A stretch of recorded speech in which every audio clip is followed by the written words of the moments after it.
Oh, okay. So here on the Imus Morning Program, now live from the Aflac Hay Barn, is Kirk Davis.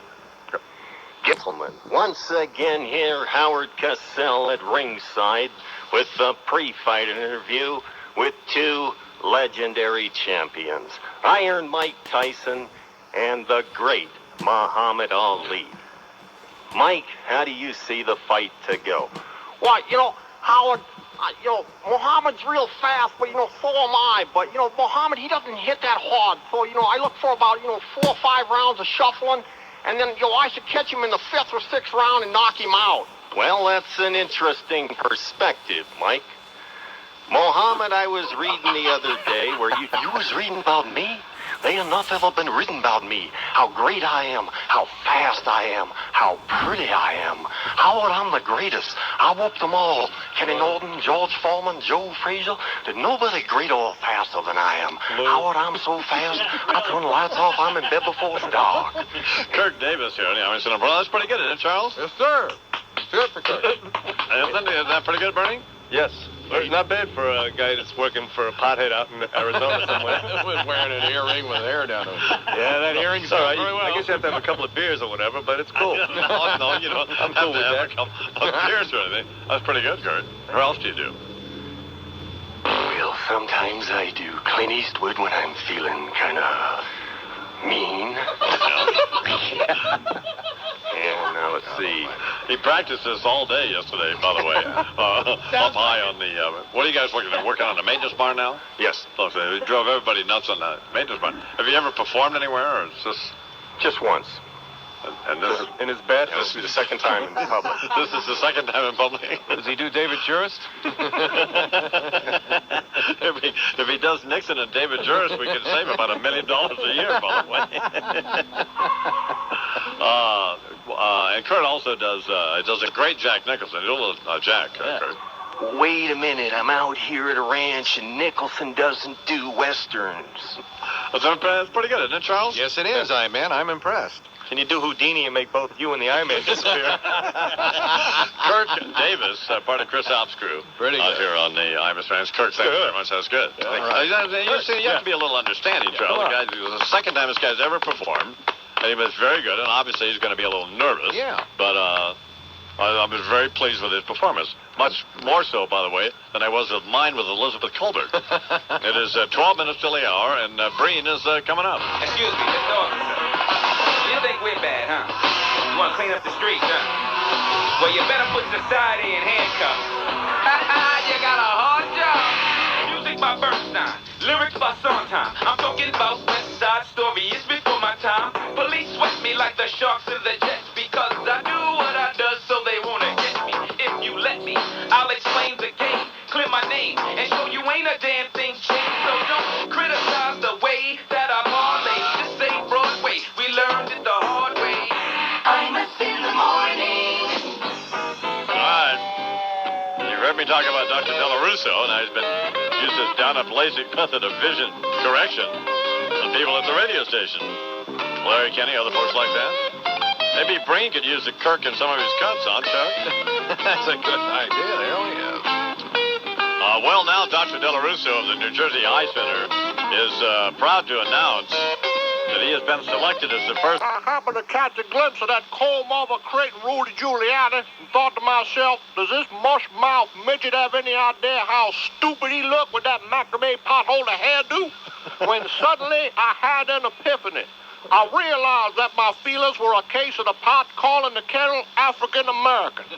Let he who is without an upsweep cast the first stone, a voice inside me said, and in a life-changing moment of personal growth, I sheared off the Samson-like locks that have adorned my head for lo these many years, and I am no longer the puck-like proponent for the poor with the pathetic process on his pate. I am a new, improved Reverend Al, and somewhat like Samson, I've also lost what was once an integral part of my persona, although not my strength, but rather one of my weaknesses, a reticence to give credit to others when it is due. Therefore, I would formally like to extend kudos to Queasy. Recently, at the 90th annual NAACP convention, their president, the aforementioned Mr. Mfume, announced a plan to seek action on the virtual whitewash in fall TV programming. I am here today to uncharacteristically jump on a bandwagon and offer my wholehearted support to these efforts and help bring new meaning and relevance to the term color TV. It's an outrage that none of the 27 new shows premiering on the top 4 networks this fall feature minorities in a leading role. Aside from Bill Cosby and that sullen brother on ER, ABC, CBS, and NBC are nothing more than media outlets for the KKK. I mean, the WB went so far as to cancel Sister Sister. And if it wasn't for the UPN, we wouldn't even have Moesha or Malcolm and Eddie. Not that I believe television offers a true representation of the ethnic diversity of America. If that were the case, then Ricky Martin would have his own show. Many Hispanic people there are running around these days. But if African Americans represent 13% of the population and fewer than that are featured in its television programming, then the message the networks are sending this fall is that blacks are an irrelevant presence. It's not enough for Jamie Tossers to add any token characters to the existing ABC shows. I'm not looking for Dharma and Greg and Loquisha. But Leslie Moonves has to do more than provide Rochester-type sidekicks like Oprah Winfrey's fatter grandma, Della Reese, on Touched by an Angel. You think everybody loves Raymond? How about everybody love Raheem? And there's no excuse for Bob Wright to have not come up with a spin-off of Frasier starring Joe Frazier.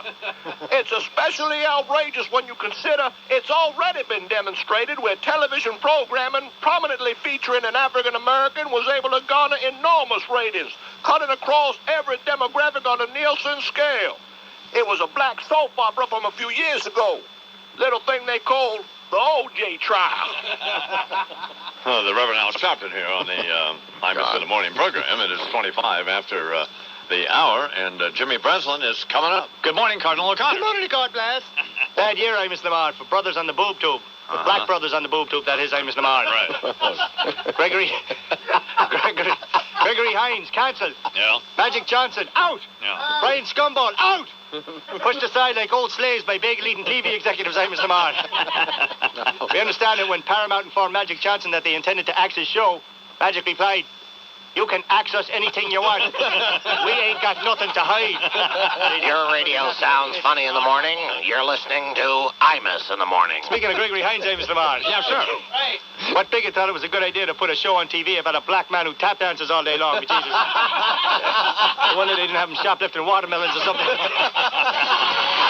in the morning. Sports Radio 66 WFAN. Was he fabulous? 19 till the hour here on the Imus in the Morning program. General George S. Patton on the Senate race here in New York. If it shapes up to be what really amounts to two hideously dysfunctional families, Bill and Hill, and apparently Rudolph Giuliani and his wife Donna Hanover. Then I thought that she's appeared with him around lately. She So has, yeah. Oh, she has. They have there's been more of a blending of the two here, at least for public consumption lately. Did we ever find out what the source of apparently her contempt for him was? No. That's the right word? No. We don't. It's We don't. Comb over. The comb Wasn't he over. fooling around with that? He's fooling around with that press aid, right? Yeah, that was rumored, right? We usually know about this stuff, Bernie. What did you hear? Yeah, that was it. That was Well, that was it, yeah. That was his his squeeze right there. And now she left. She took another job. And for the campaign, I guess Rudy and Donna are hanging chili. That's it.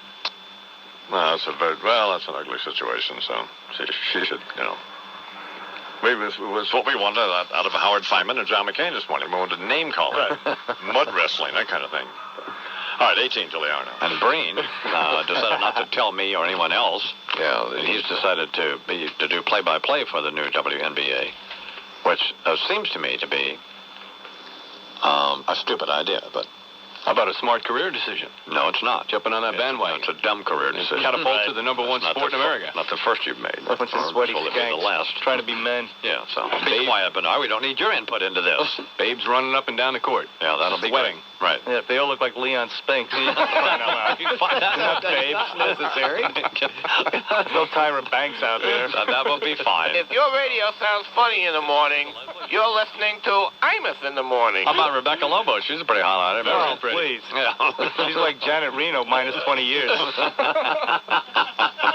Hot, isn't she? She's gorgeous. Yeah. The National Beast Association. Imus in the morning. Sports Radio 66 WFAN. Well, summer has always been the best time to get out there and see the sights. And this year you can really get out there with the Jeep Summer of Fun going on down at your Tri-State Jeep dealer. You idiot. True. Good point. Say trap head schmuck. Stay home. Yeah, weather mostly sunny and warmer today. The high in the low 80s, and right now it is 68 silence there, degrees. wasn't there, Laurie? Yeah. This report's brought to you by A&P. Sorry, I. This week, way to save with the new A&P on Kellogg's Frosted Flakes or Raisin Bran, the 20-ounce box, just $1.99 with your A&P bonus savings card. I'm Laurie McNichol for the Nextel Communications Fan Highway Patrol. You know, aren't chickens supposed to be agile, Charles? Certainly they are. I mean, to some degree, yeah. What's the problem? Do you know chickens can fly? No, I did not. Yeah. I thought that was pretty much a flightless birdie. Absolutely not. These chickens actually can fly. You build a 7-foot fence, they fly over. No kidding. Well, Oh, yeah, well, yeah, they are agile then. so, but they're falling around off the truck here, and well, it's an ugly situation. Yeah. Got sick of these chickens, by the way. Man, am I sick of them. 11 minutes till 8. Now, one's sitting right in front of me. I mean, I know. you see that? You see that Oh, I chicken saw fly, it Chuck? fly out. Yeah, That okay. sucker Chickens flew. are apparently attracted to buzzards. Here's Hollywood Hogan. Good morning, Hollywood. All right, brother. It's about time somebody grabbed you around that slab of beef jerky you call a neck and tried to shake some sense into that bony ass of yours. You're guilty of child abuse, and Hollywood's going to see to it that it stops, and it stops right now. It's bad enough your poor little tyke's got to deal with the fact that the cranky cowboy Silas Marner is his old man, and that the Boo Radley in the tractor camp is his uncle. But the worst part is this kid's going to be spending the majority of his wonder years wondering why all those nice Mexicans out there in Rivera call you the pendejo maricon. You know, every once in a while those MSNBC cameras get a shot of one of those so-called ranch hands you have out there, and they look suspiciously like screen extras from that squeal like a pig scene from Deliverance. What kind of influence on a kid can somebody be with a name like Chicken Jack? These guys look like they just stepped out of a Zane Grey nightmare, brother. You'd need to stick 9 of them in the barn together to get a collective IQ that broke double digits. Not that you're exhibiting any evidence of clear thought or radical thinking yourself. Anybody who thought broadcasting from the hen house would make for good radio is smoking the cactus, brother. You better wake up and smell the horse stalls, or Hollywood's gonna come out there and rap on your head like he's Will Smith. Cause I'm the wild, wild west of whoop ass. And before I'm done with you, you'll wish you'd never heard of Horace Greeley. Hollywood Hogan. I'm agitated. Wow. Hollywood Hogan here on the Imus Morning Program.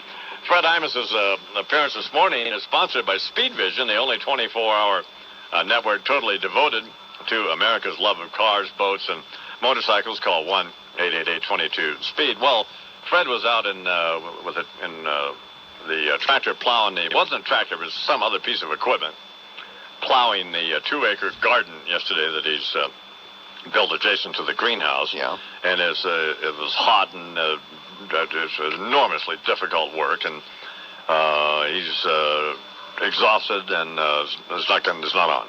Oh. He's up in his trailer asleep. So. Oh. And I'm not going to wake him up because it's too early and he needs... Deserves a rest.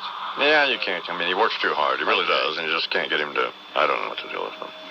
Anyway, but my brother loves Speed Vision, and of course, you know, Speed Vision, you can get them added to your cable channel lineup by calling 1-888-22-SPEED. Yeah. It's available in DirecTV, but don't try to get DirecTV because you call them and you get a recorded message that tells you that the response to their hideous offers has been so overwhelming that they can't accommodate your call, and then they promptly hang up on you.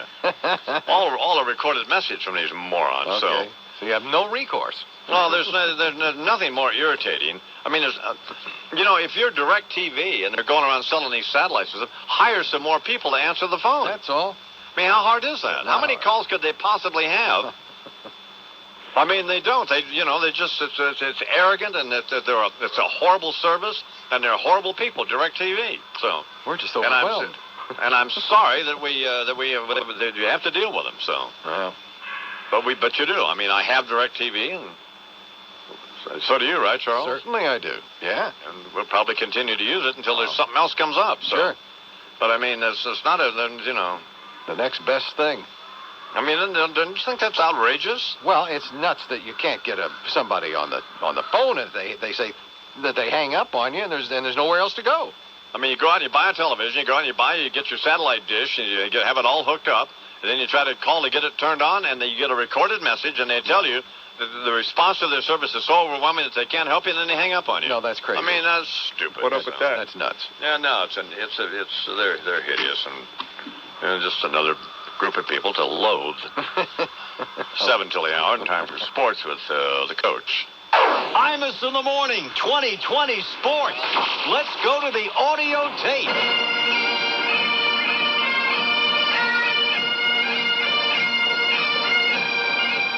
Golf's greatest linksters marching down the fairways of Carnoustie, Scotland, and the British Open. Good morning. This is John Minko for Mike Breen, Warner Wolf, Rock Newman, Don Crinkey, Leslie Visser, Pat O'Brien, Bud Collins, Marv Albert, Cardinal Connor, and Boomer Esiason with sports. And Sports Last Resort is sponsored by Subaru. Experience the beauty of all-wheel drive today at your New York, New Jersey Subaru dealer. Well, the wind is coming out of the southwest at 15 miles per hour in Carnoustie, Scotland. Temps in the 60s, a chance of rain for round one of the British Open very early in the first round. And Colin Montgomery and Justin Leonard have started their rounds. And an American has won this event in each of the last 4 years. Tiger Woods, David Duval, Payne Stewart, and defending champion Mark O'Meara are among those trying to become the latest U.S. resident to extend that streak. Here's the sports report. 57 of 68 umpires say they'll resign. What was that big pause about, Minko? Was I supposed to say something? Or? I was looking for something funny there, amusing. About the British Open? Yes. There's no sporting event on earth that I could care less about than a bunch of dorks wearing lime green slacks playing golf. Who cares? In Scotland, no doubt. In Scotland, for God's sake. What's wrong with British Scotland? Open. God, they suck. Golf sucks, and you suck. Yeah, well. 57 of 68. What can I be? 57 of 68. I don't really mean to be that harsh, Minko. You know, I like you. You've been harsh all morning. I'm sorry that I lashed out at you, frankly. I mean, really. Mingo got up in the middle of the night to come in. Sure. Come on the I-Man show because his main sportscaster got sick. And that's the thanks he gets? Now, you don't mean sexually, do you? Idiot. Oh, man. So weak. Let me tell you about the umpire situation. 57 of 68 umpires say they'll resign from Major League Baseball, say they're not getting enough respect. Good. Tell a fat slob to get out. Let them go. Let them go. The umpires... Absolutely. Decide on a strike zone, shut up, and get out. See, the umpires are trying to be the bullies here, and I'm not buying it. I say they have a good deal. They gain more respect than they think. I say let them go and see where they wind up. Yeah. Absolutely. I like that idea. Minko, thank you very much. Imus in the morning. This is Bob Rennison, chairman of the Claridge Casino Hotel, and I'd like to let you in on a little secret. That's what you say.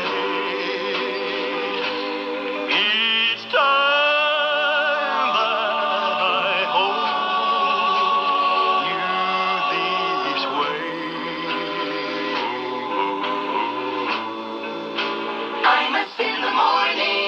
way. Business. It's survival of the fittest. The hairdo, when suddenly I had an epiphany. I realized that my feelings were a case of the pot calling the kettle African American. Let he who is without an upsweep cast the first stone, a voice inside me said, and in a life-changing moment of personal growth, I sheared off the Samson-like locks that have adorned my head for lo these many years, and I am no longer the puck-like proponent for the poor with the pathetic process on his pate. I am a new, improved Reverend Al, and somewhat like Samson, I've also lost what was once an integral part of my persona, although not my strength, but rather one of my weaknesses, a reticence to give credit to others when it is due. Therefore, I would formally like to extend kudos to Queasy. Recently, at the 90th annual NAACP convention, their president, the aforementioned Mr. Mfume, announced a plan to seek action on the virtual whitewash in fall TV programming. I am here today to uncharacteristically jump on a bandwagon and offer my wholehearted support to these efforts and help bring new meaning and relevance to the term color TV. It's an outrage that none of the 27 new shows premiering on the top 4 networks this fall feature minorities in a leading role. Aside from Bill Cosby and that sullen brother on ER, ABC, CBS, and NBC are nothing more than media outlets for the KKK. I mean, the WB went so far as to cancel Sister Sister. And if it wasn't for the UPN, we wouldn't even have Moesha or Malcolm and Eddie. Not that I believe television offers a true representation of the ethnic diversity of America. If that were the case, then Ricky Martin would have his own show. Many Hispanic people there are running around these days. But if African Americans represent 13% of the population and fewer than that are featured in its television programming, then the message the networks are sending this fall is that blacks are an irrelevant presence. It's not enough for Jamie Tossers to add any token characters to the existing ABC shows. I'm not looking for Dharma and Greg and Loquisha.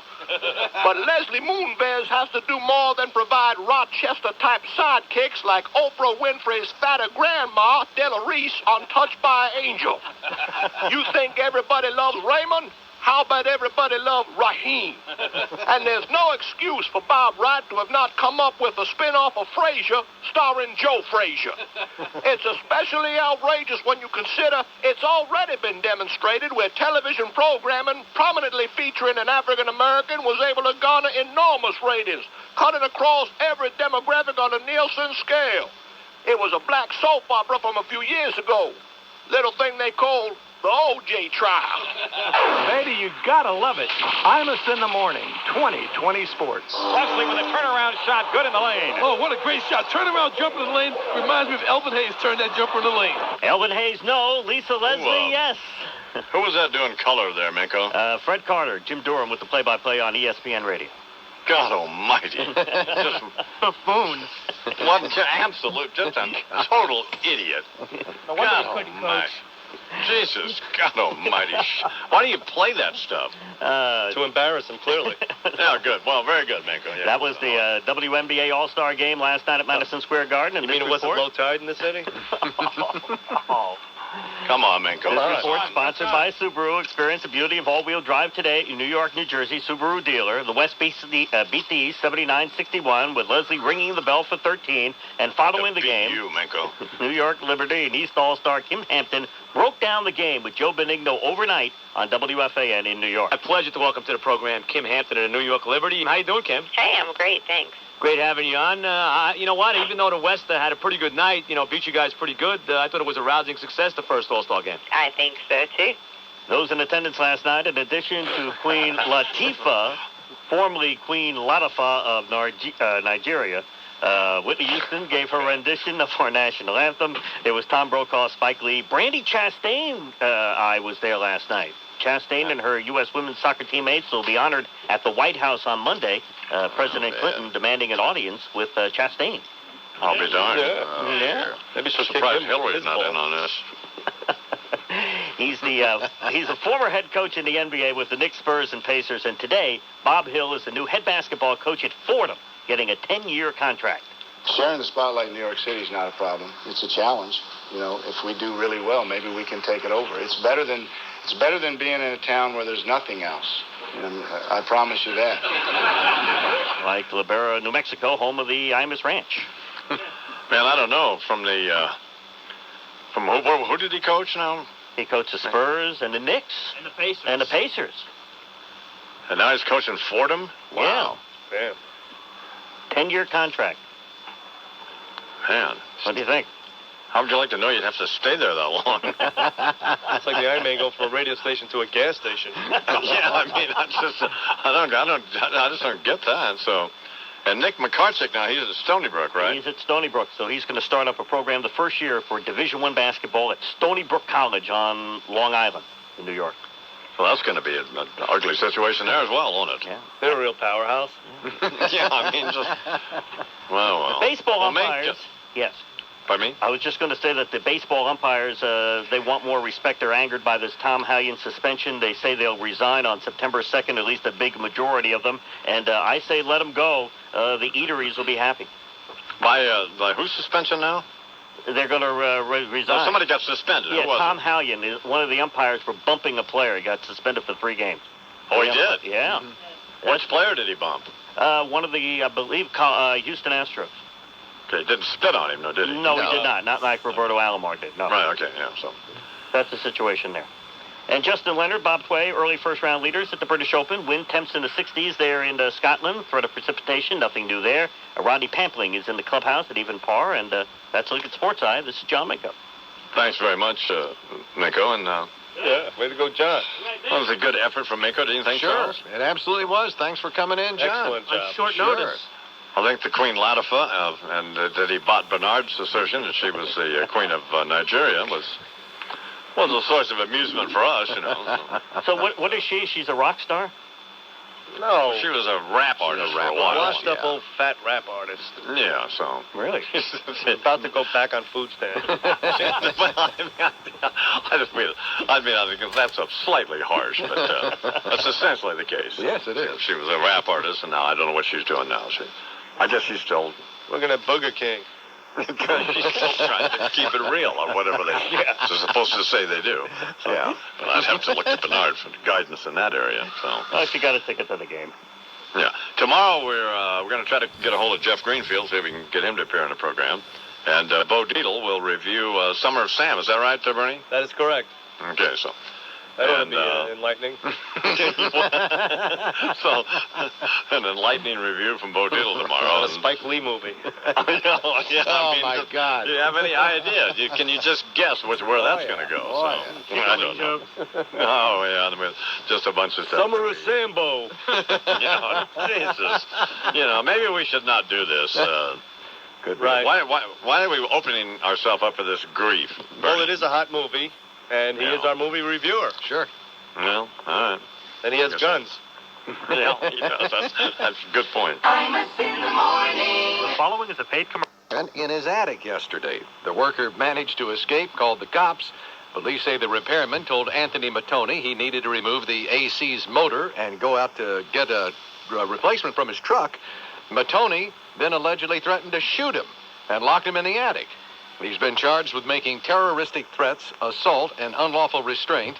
Mattoni's been released on bond since temperatures are expected to be around 100 today and tomorrow, maybe right through the weekend. Mattoni will find himself hot under the collar and in trouble with the law. Meantime, and senior political correspondent, the late Richard M. Nixon. Indeed. And thank you very much as always, Imus, in the morning. Shut up. For yet another opportunity to join you here and share insights into the world at large, eh? Now then, several items I'd like to tick off. Howard Feynman, for one. Newsweek's Johnny Olson. Heard your chat with Howie here the other day, J.D., and I have just one question. Does Mr. Feynman ever, and I mean ever, get a fact straight? He's got Senator John McCain looking like roadkill under the wheels of the George W. bandwagon, when, sure, while he still trails significantly, McCain's looking at a 2% poll jump about every 20 minutes that go by. Hello, Howie, Earth to reporter boy. And then, after Feynman hangs up, McCain calls, and you get the story straightened out. Suddenly, Howie's back on the phone with one of those humana calls, sounding more defensive than Janet Reno at a press briefing, humiliating himself again, until you, with great compassion, I thought, Dono, mercifully told the crazy bastard to hang up and preserve whatever shred of dignity and integrity he had left. Jesus, what an absolute moron. Oh, speaking of humiliating yourself, how about when Hillary Rodham murdered that kid the other day during her listening tour in New York, eh? Well, didn't murder the lad per se, but to turn to a woman who was on her gun control discussion panel and alluded to the murder of this lady's son. Well, not only is the guy not dead, he's sitting there in the front row. Here's something you might want to consider on future Discovery tours, Hill. Finding out whether relatives of your hand-picked guests are dead or alive. When I called Howard Feynman a moron, I'm sorry, Howie, Hillary's the moron. You're just a buffoon. No, that's wrong, too. I can't justify describing anybody else as a buffoon so long as breath continues to be drawn by one Jesse the Body Ventura, who, with his return to the WWF coming up next month, has demonstrated beyond all doubt that if you put a suit on a bald, fat peckerhead, it remains a bald, fat peckerhead. At this juncture, I'd wager Minnesotans are ready to retitle Jesse's book, I Ain't Got Time to Bleed, I Ain't Got Brains to Think. What else? Oh, I know. Bill and Hillary were meeting Ehud Barak Barak, the new Prime Minister of Israel, you know, and his wife for an overnight at Camp David. Post a guard or two at that bedroom door, eh, Dono? Don't want Mrs. Ehud getting, well, how shall I say this? Kathleen Willard with the hen jive, right? And can this guy leave the soccer babes alone for 5 minutes? It strikes me that the only poll going up for the Clintons, with Brandy Chastain and the gang visiting the White House, is his. Jesus, the U.S. women's soccer team, guests in the Oval Office? Sort of brings a whole new and unfortunate connotation to the term, she headed it, doesn't it? Ouch! That's fine. Too true, Dono. The view through the, forgive me, Dick Scope today, I do, as interpreted by Dick Nixon, himself a Politico of humiliation past, when he, too, was the President of the United States. When you take the UNCF model that... Vice President Dan Quayle. What a waste it is to lose one's mind or not to have a mind is being very wasteful. Well, you walk into the room like a camel and then you frown. You put your eyes in your pocket and your nose on the ground. There ought to be a law against you coming around. You should be made to wear earphones. 'Cause something is happening and you don't know what it is. Do you, Mr. Jones? What a waste it is to lose one's mind or not to have a mind is being very wasteful. Imus in the morning. If you're like a lot of people, you're probably thinking about this online investing thing, buying and selling stocks on the internet. You should not settle for second best when it comes to your money. You ought to check out E-Trade. They are the #1 place to invest online, according to Gomez Advisors, a leading independent authority on online financial services. They looked at all the important stuff, ease of use, cost, customer confidence, over 150 different criteria, and E-Trade came out on top overall, hands down. Of course, E-Trade's commissions are among the lowest around, but that's only part of the story. What makes E-Trade different is all the extra horsepower you get. Things like free real-time quotes, exclusive market insights, 24-hour online service, a lot of other stuff. You owe it to yourself to get in touch. Can you hear those chickens, Charles? I can hear them absolutely, for crying out loud. Can screaming their guts out. Yeah. I mean, do you understand that? No, I do not. Anyway, check them out. eTrade.com or give them a call. 1-800-E-TRADE-1. Take control of your finances. It's time for E-Trade. Remember, NAST, SIPC. It was amusing for about 10 minutes, and now, you just want to kill yourself. Imus. For decades, Arm & Hammer baking soda has stood for cleaning, whitening, and freshening. Now they have 2 great-tasting new products to get your teeth cleaner and whiter. There's great-tasting Arm & Hammer gum, 4 delicious flavors, spearmint, cinnamon, peppermint, and wintergreen. This gum cleans your teeth and freshens your mouth with baking soda. Reduces unlikely plaque up to 25% in 4 weeks and gets your teeth whiter as well. Clinical tests prove it. Great for the whole family. You and your kids are going to love this stuff. It's gum that tastes great and is actually good for you. No wonder it's in the toothpaste aisle. And now there's a new great-tasting Arm & Hammer Advanced White Toothpaste. Just 1 tube will safely whiten your teeth. Arm & Hammer puts a whitening shade guide in every carton so you can measure the results in your own hideous mouth. So get the toothpaste and get the gum. That's what I'm talking about. Well, if you're taking a summer vacation, you have to fly out of JFK, LaGuardia, or Newark Airport. There are a few things you should remember. 1, driving yourself can be a stressful hassle experience. 2, long-term parking. No. I don't sound like I'm prepared for this, do I? You haven't prepared for it, obviously. No. 1, driving yourself can be stressful and a hassle. 2, long-term parking at the major airports costs a fortune. And 3, your car could probably use a vacation. All of which brings us to Connecticut Limo. Connecticut Limo serves all of the major airports with clean, comfortable, stretched suburban vans that will take you right to your terminal and be there waiting when you get back.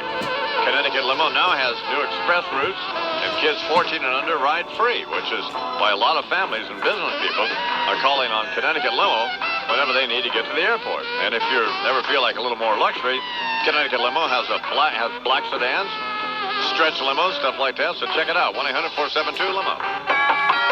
Good morning, Mark. Hi, man. It's me, your biggest fan. The man who wants to be just like you because you rock, you rule. You're the sun source of all that is holy. All I need is the air that I breathe, and I have you on the radio, and I can survive.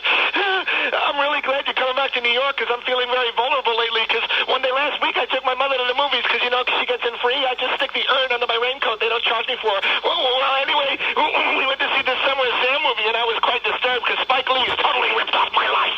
I mean, aside from the killing people in their cars, I never kill people, not on purpose anyway. Although sometimes when I play hide and seek and I help them hide in the steamer truck in my basement, I sometimes forget to leave a sufficient airway for them. But anyway, this Son of Sam guy has a dog that talks to him too, and so when I came home, I tell my dog that this Spike Lee had ripped off our life, and the dog got really angry, and he told me I would have to do something about it. I thought he wanted me to call his lawyer or his agent or something, because, you know, it's hard for him to dial with his paws, because I don't have one of those touch-tone phones yet. But no, he just wanted me to get him something to eat, and you know how they say ask and gobble for a ride? Well, no sooner were those words out of his mouth, and the doorbell rang, and there were these two people who asked me if I'd heard the word of God today, and I said no, but you can tell him I said hi, because you're going to go see him now. And we had them for dinner.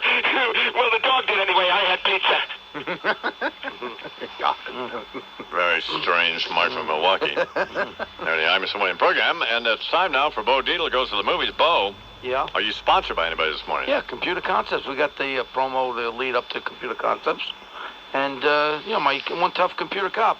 And the great part about it is the police departments around the country.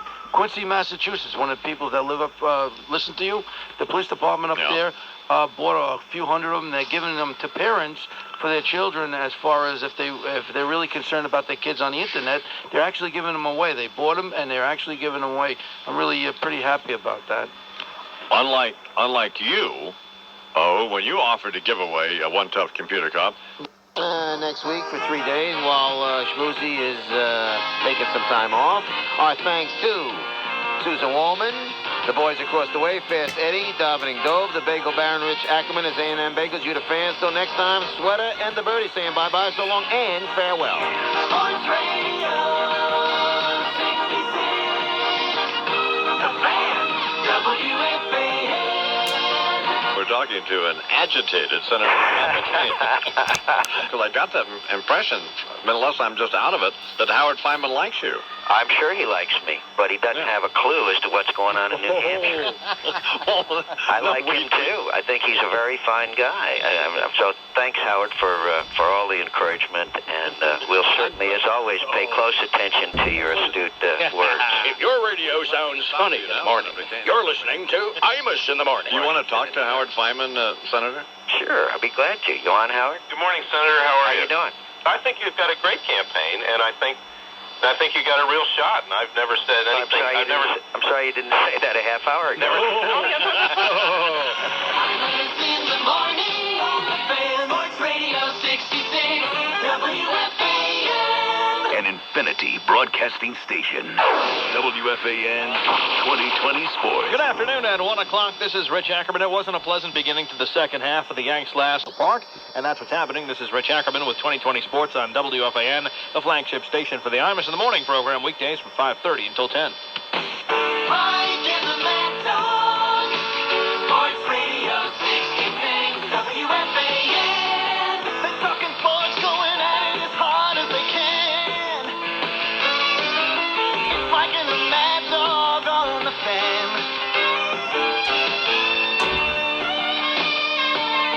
Nothing can get by 'em, turn it on and try 'em. Mike and the Mad Dog, WFAN.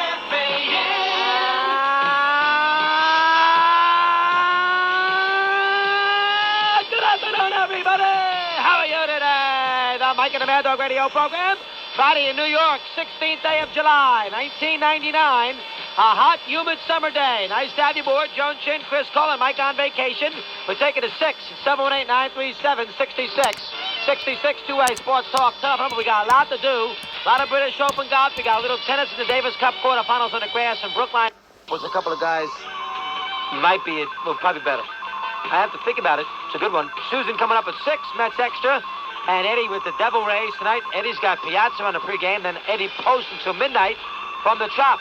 Good job, Dave Bonzel, Joan Chin, Chris Collin. We will see you Monday at 1 o'clock, folks. Lots going on all weekend. A lot of baseball. You got good updates with Usler and good shows all weekend. And we will see you Monday at 1 o'clock. Enjoy it, folks. Adios.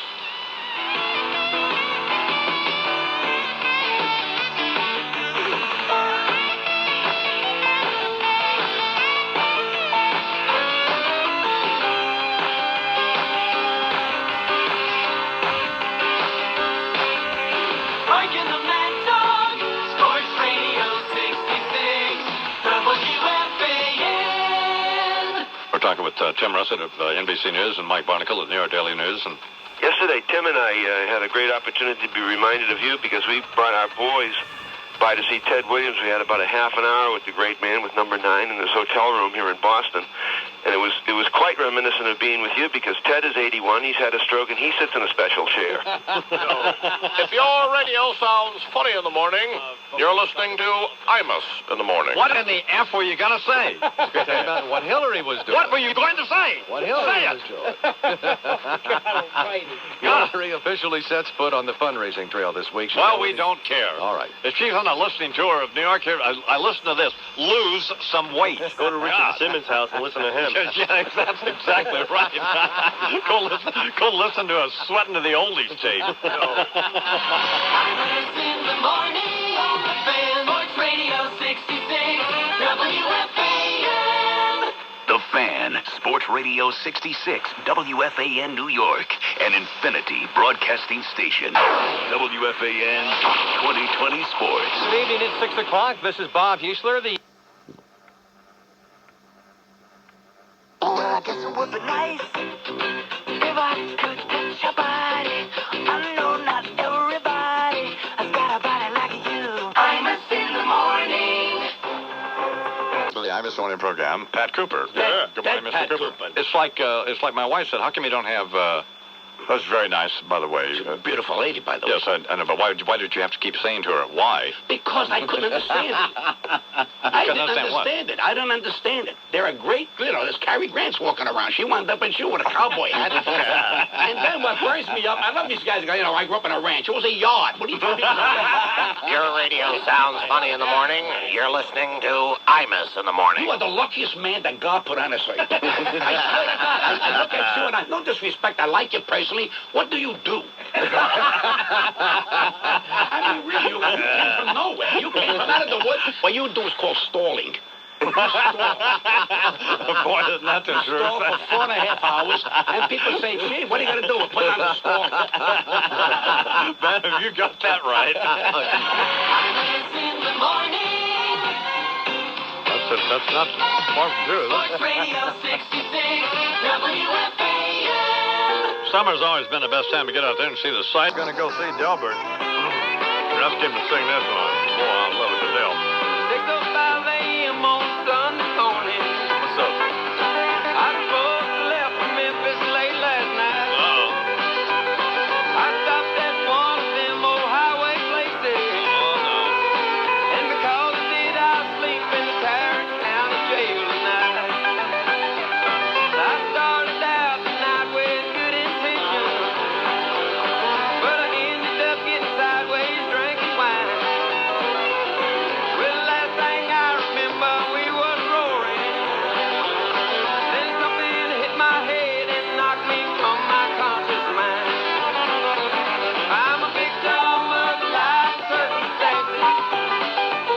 I was raised around barrooms, Friday night dances, hanging them old country songs. Half the time, ending up someplace I don't belong. Right.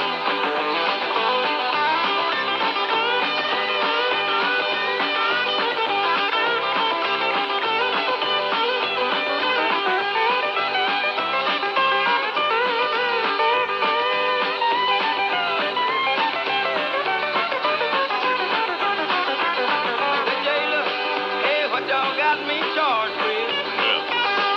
He looked at me and he halfway closed one eye. He said, you mean to say you don't remember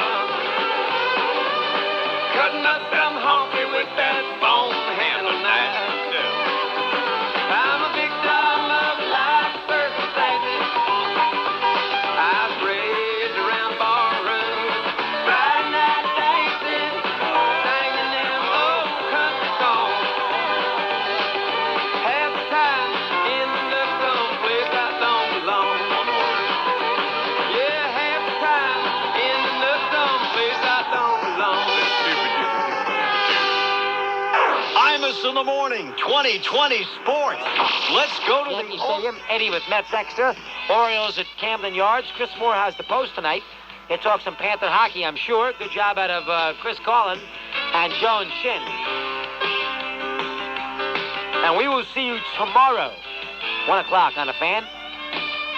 Enjoy, folks. Adios.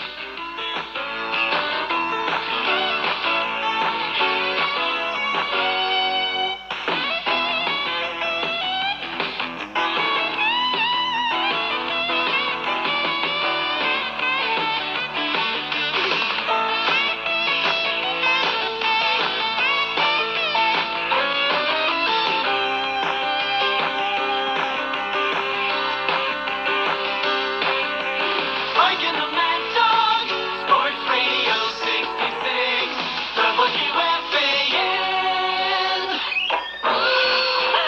Did I win something? That's not Blippi for his career, and he admitted to butterflies. My biggest problem was I was nervous. You know, that first at bat was like first game I'd played here. You know, and boy, I just couldn't calm myself down. Oh, he's a nice fella. Sounds like Urkel. He's not black. Anybody see my baseball bat? I'm on deck. Somebody say something. I'm getting quite uncomfortable. In the morning on the Fan, Sports Radio 66, WFAN. The Fan, Sports Radio 66, WFAN New York, an Infinity broadcasting station. WFAN 2020 Sports. Good evening. It's 6 o'clock. This is Bob Husler. I was an all-time loser, but... What do you mean all-time loser? Well, except for Denise and my brother Fred, so... Denise, aren't you a married woman, like with children? Yes, Well, put I some have clothes two little on. girls. This is my workout wear. Are you kidding? This is my uniform. This I've is been the- wearing this for years. This is stuff you sell. I think I'm getting Yes. a big old boner. Fred, shut up. Bunch of big old phone. That'd be a miracle. If your radio light sucks in the morning, you're listening to Imus in the Morning. So is it okay if I have him type up your jogging program? Sure. Why don't you run to So, your limo? see if I understand this. You kind of start out slow, Yeah. Slow. and then you just keep going faster and faster. Yeah. Over a period of time, honey. Not right away. You need a magazine. In the morning. Sports Radio 66, WFAN. Sometime now, we've been telling you a big unit last night. Good morning, Mike Greenwood Sports. Randy Johnson, the former Seattle Mariner, returned to the city that he played in for many years as a member of Arizona, and he blanked the Mariners 6-0, a shutout. Well, he didn't play in the city for many years as a member of the Arizona Diamondbacks. He returned as a member of the Arizona Diamondbacks to the city he played in for many years as a Seattle Mariner. So you think I misspoke? Yeah. Well, I mean, it was clumsy, wasn't it, Charles? It was a little confusing. Yeah, it left areas. wasn't clear. It was gray area. Yeah. Well, it was off the cuff. I apologize. Well, I think we've cautioned you about that. What else could I do but apologize? There's not really much more. Resign. You don't really want that, do you? No. All right. No. Thank you. 10 strikeouts for Randy as a member of the Arizona Diamondbacks against his former team, the Seattle Mariners. Yeah. That's where he played for many years. Although he played in a new ballpark, Safeco Field, as opposed to the one, the Kingdom, so it wasn't as emotional as one would think. Of course, that depends on your level of being emotional. Some more emotional than others. Randy wasn't that emotional. And again, he threw a shutout. Other games in the major leagues, Roger Clemens didn't throw a shutout. He finally got a win. Fat loser. But he has not pitched well. First win in 3 weeks. Sick of him. Still gave up 9 hits, 4 runs in just 7 innings. His offensive team bailed him out once again as the Yankees beat the Expos 7-4 in the Bronx. And as we reported earlier, according to my sources, the Yankees are thinking of waiving Clemens, just letting him go rather than let him screw up their chances for another World Series. Mr. Clemens did say, among other things, this is not his first rodeo, which portends a problem in that it's not a rodeo. Right. So clearly it's his rodeo experience is limited, because if he's confusing this particular effort with a rodeo, then we do have a... Doesn't even resemble a rodeo, does it? No, man? He's one of those guys from Texas who thinks he's a cowboy. There's nothing worse than someone who's not a cowboy, who does things like a cowboy, and like wear the hat and the clothes like that. It's embarrassing. And Clemens is one of For those. your information, you drainpipe Nick, Council Nick geek, I could ride a horse before I could walk, so I can't ride one now, but I can stay on one. You can barely walk. But my Fred's son, Donnie Imus, I have this hubcap-like belt buckle that features a bucking bronc on it, and Donnie said I shouldn't be allowed to wear it until I can demonstrate that I can stay on my horse at least 8 seconds. This is the time you have to stay on in a rodeo. 8 seconds. I bet Clemens knows that. I'll be done. I rode a pony once when I was a kid. Did you? Yeah. I'd like to ride my pony. Play Johnny on the pony. Yeah. Like some other scores? You want to talk more about horses? Do the Yankees play tonight?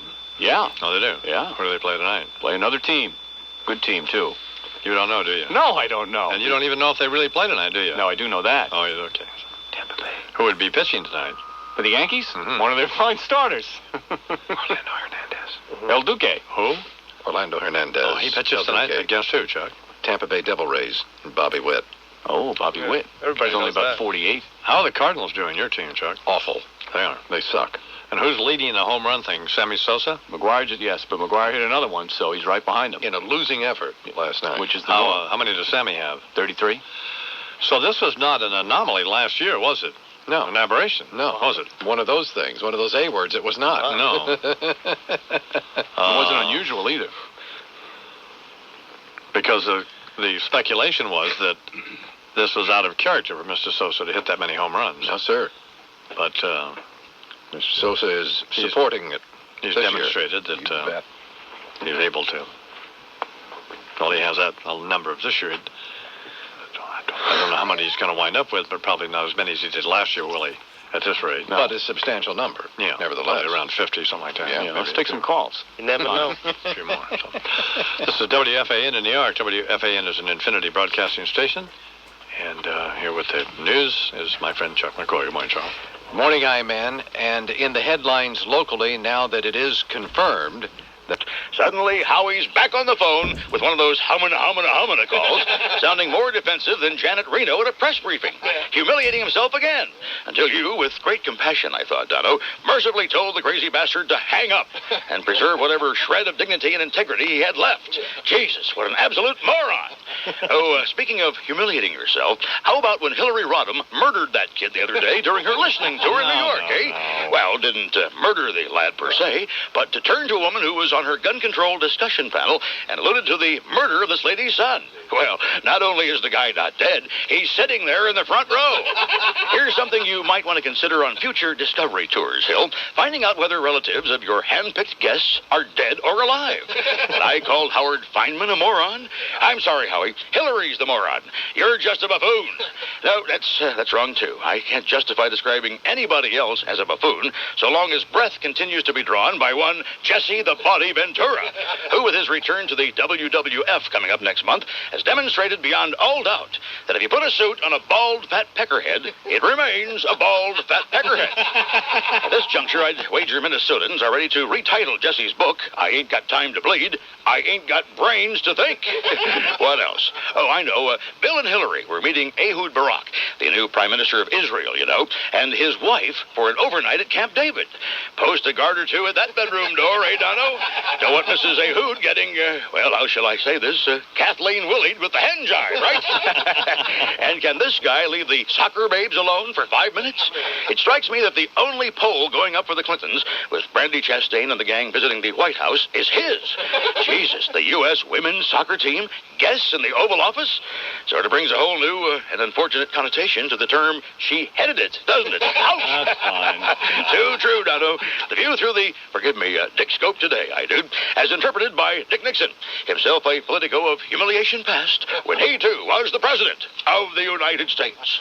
Brian Cashman, by the way, is a nice fellow. He's a hideous little four-eyed jerk. You know why he's a jerk? Because he takes credit for building his team when Bob Watson had a lot to do with building his team, and I think it's disgraceful. He is given credit to Watson. Bring me a piece of tape where he mentioned Bob Watson's name. Why doesn't he mention Bob Watson's name? You know why? Because Mr. Watson was a black man. He's a brother. He's a brother. It's racial. Got his boot on the brother's neck once again. No, I'm not trying to be silly either. Ask Lupica about this. How come Lupica hasn't written about it, by the way? Where's the outrage? Yeah, where is the outrage? If your radio sounds funny in the morning, you're listening to Imus in the Morning. Here now, the Imus Morning program. Howard Stern. Good morning, Howard. Yeah, how you doing, Howard? Yeah, no. Nice footage of you on MSNBC last night. Well. Really, bro? What an amazing time capsule. Between those bell bottoms and that afro of yours, I felt like I was watching reruns of the Mod Squad. What's the deal with you being fat? I don't know. What a bad break. Somebody happened to have a TV camera handy during the only 3 days during the 70s when you couldn't get your Coke dealer on the phone. In the morning. Sports Radio 66, WFAN. Copyright to 1999, CBS Radio. All rights reserved. Imus in the Morning is a presentation of WFAN, Westwood One Entertainment, and the Devil. This concludes the entertainment and revenue-generating portion of your broadcast day. We now return you to the rest of your local programming schedule, an indecipherable embarrassment of broadcasting incompetence that compelled this station to subscribe to the Imus in the Morning program in the first place. The entertainment and revenue-generating portion of the broadcast day, the Imus in the Morning program, will resume tomorrow morning. Check your local listings for time and schedule.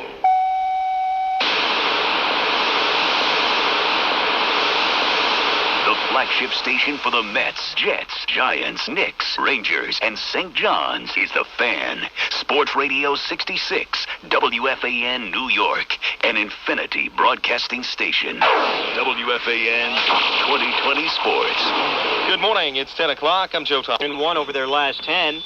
Yeah, maybe LA can make a move. They played enough baseball, bad baseball in the first half of the season that it should be, from if you want to look optimistically, out of their system. Yeah, 718-937-6666. Come back, wrap things up on a Wednesday afternoon with the Mad Dog standing by. Chris Russo at 105 here on Sports Radio 66, WFAN New York. For sports scores and sports news, it's WFAN 2020 Sports at the top of the hour, 20 past the hour, and 20 before the hour. That's 2020 Sports all day, every day on The Fan. Sports Radio 66, WFAN New York. A woman crashed her car. Now she stands in front of a supermarket at night with a lease. But to continue that way without guys getting worn down. Ross, it's been fun. As always, Bertie, great job sitting in for Schmoozy, and we'll have more fun, folks, with Schmoozy back tomorrow. In the meantime, our thanks to Billy Mann, Fast Eddie, Davening Doe, also with the updates. You, the fans, till tomorrow. Bye-bye, so long, and farewell.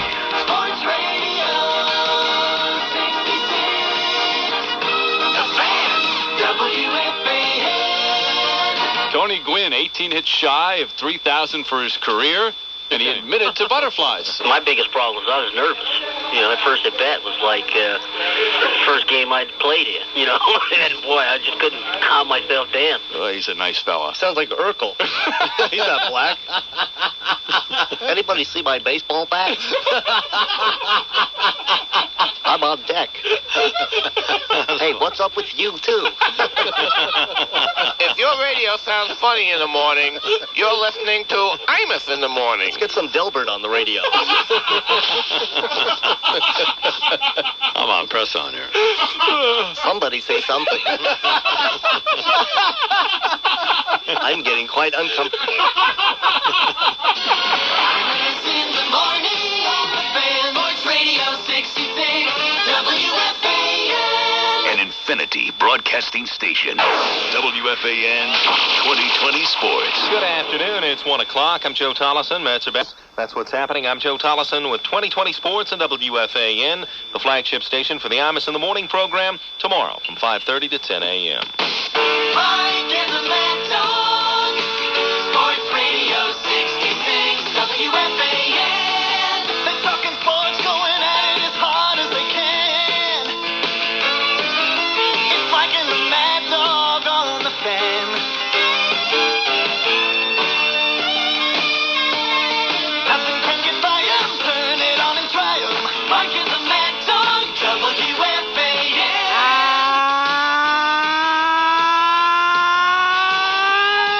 Good afternoon, everybody. How are you today? The Mike and the Mad Dog radio program for a Wednesday in New York, 21st day of July, 1999. Nice to have you with us today.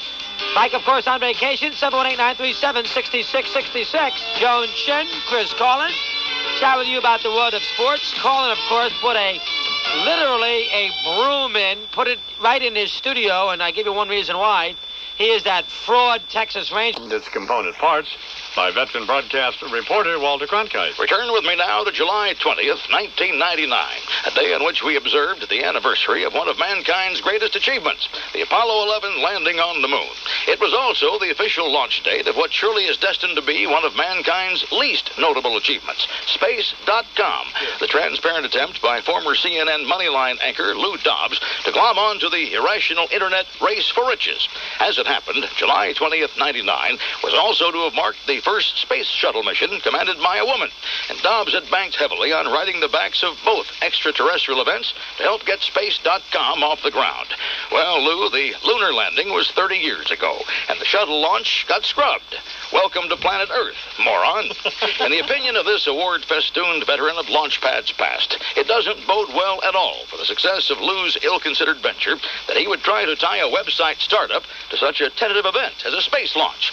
It's a crapshoot whether they go well, don't go at all, or wind up looking like they weren't so much under the auspices of NASA as the Grucci Fireworks Company of Long Island, New York, if you know what I'm saying. Well, because it's my sworn responsibility to report to you, I logged on to Mr. Dobbs' new web posting and found their disappointment. This is what Lou blew off the gig at CNN for, a stark utilitarian menu of space irrelevancy that wouldn't have made it past the editors of Trivial Pursuit. Among the things this earthling found at Space.com, first, what's billed a message from the chairman, which seems to establish the portly Dobbs as a fat Mao Zedong in my mind, a message in which he assures us that Space.com will be an ultimate adventure. Then, 2 pages down through some space news, a sci-fi book review, a plug for a Clint Eastwood space movie, we reach Space Shop. Lou's effort to foist off on what he must believe is a drug-impaired public everything from Space.com travel mugs and T-shirts to cheesy ballpoint pens, whose big selling point is that they'll write inverted underwater. And isn't that a relief? The next time my muse strikes me when I'm upside down in a fish tank, I'll know just where to turn. Call me the cynic, but I think Fat Lou's walking around with a calculator in his pudgy hand, trying to tote up just how he's going to become Bill Gates overnight when he floats an IPO for this thing. That's what he thinks. Here's what I think and fervently hope. When Space.com's IPO hits the marketplace, not one share will be sold. We want Lou Dobbs to be unable to give this away. We want to see Lou being shunned on a Times Square street corner, snapping stock certificates at passers-by, saying, "Yo, check it out," as it dawns on Rocket Boy that the space that really approaches infinity is between his ears. Sorry to disappoint you, Lou, but no thanks. Space.com? You've got to be kidding. Better idea? Drop in on Richard Simmons' website. Sweat to the oldies for a little while and forget it. Carl Sagan, you're not. Indeed, looking at Lou peering out from his Space.com's chairman's page, I'm moved to conclude today with a paraphrase of that immortal Apollo 11 transmission of 30 years ago. Houston, the walrus has landed. For me to watch, this is Walter Cronkite. Thank you and good night. 14 after the hour here in the Imus Morning program, and now live from the gym in Washington, D.C., NBC's Andrea Mitchell. Good morning, Ms. Mitchell. Good morning, Mr. Thank you, distinguished I-Man. Hillary called from her listening tour and wanted me to tell you that one of the things she won't be listening to is your show. Well, my fellow Americans, I don't come to you this morning to make a few more facetious comments about Junior Bush. And by Junior Bush, I mean George W. and not Monica Lewinsky. Nor do I wish to wax philosophical over Israel's new Prime Minister Ehud Barak or that hot little Shayna Madel wife of his, who I had the distinguished pleasure of meeting the other day. I suppose I probably could have come up with some better opening line than, "Hi, I'm not Jewish, but I am circumcised," but I digress. Anyway, I come to you this morning to address what I believe is one of the most important and eagerly anticipated events in our nation's history, the opening of Stanley Kubrick's Eyes Wide Shut. I saw it last night in the White House screening room, and I am happy to say it's everything I'd hoped it would be. Highbrow, soft-core porn. Boy, I tell you, there's just nothing better than a big-budget stroke movie that you can enjoy without fear of reproach, as it's supposedly art. What's unique about the film is that it features real-life husband and wife Tom Cruise and Nicole Kidman, whose sexual chemistry on screen is white hot, which one would expect from an actual married couple. Wouldn't one? But as we all know, that's not something that's automatically a given, is it? I'll tell you what, if that was my wife and me up there on that screen, we'd be talking about some Academy Award-winning acting. Because, you know, at first I thought Eyes Wide Shut referred to what I got to do every year when it comes time for me to sleep with Hillary. But ultimately, the best thing about this movie is the acting. I gained new respect for the talents of Mr. Tom Cruise. Not that I think it's all that difficult to appear aroused when you're rolling around with a naked Nicole Kidman, but it's got to be an awful lot of pressure to perform, so to speak. Take after take after take. After a while, it's got to be pretty hard to be, well, hard. Hell, I don't think even I'd keep it up for that long, if you get my meaning. Anyway, Eyes Wide Shut. I give it 4 boners up. You'll buddy your own popcorn during this one. Trust me, I did. Next week, I'd like to offer my review of The Wood, which apparently refers to the African-American suburb of Inglewood, and not, you know, what you might think. It's a cheating situation. A stealing invitation to take what's not really ours, to make it through the midnight hour. It's a cheating situation, just a cheap imitation,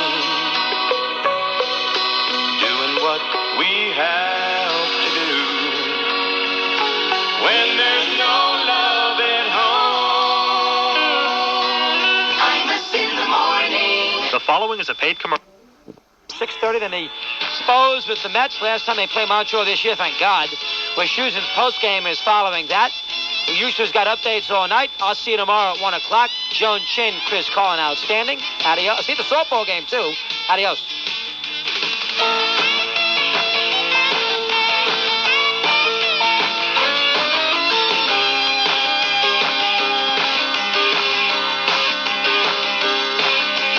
Mike and the Mad Dog, Sports Radio 66, WFAN. WFAN 2020 Sports. Good evening, it's 6 o'clock. This is Bob Heisler. He had trouble the first 2 times up with McGriff. I thought his stuff was good. There's tool in the shed. Well, hon, you did look pretty dumb when you said sorry about your son to the lady who went thanks, but he's not dead. Well, I hear them humming, but still you're running, and I have to admit nobody's more cunning. Guess you don't care that the whole world thinks you're more irritating than Jar Jar Binks. But no one knows who it will be, either you or Mr. Giuliani. You never know how it's gonna go. Whoever wins the one who's got the most dough. Hey now, you're an upstart in the New York campaign. Hey now, get a head start, make it your own domain. All that matters is vote. Sometimes bleeding hearts get to gold. It's a cruel place, Hill, you gotta remember. You think it's tough now, wait till next November. Cause the media, they love to nag you, calling you a dirty, rotten carpet bagger. Consider this, at least you don't list. It's a whole lot of babies and asses to kiss.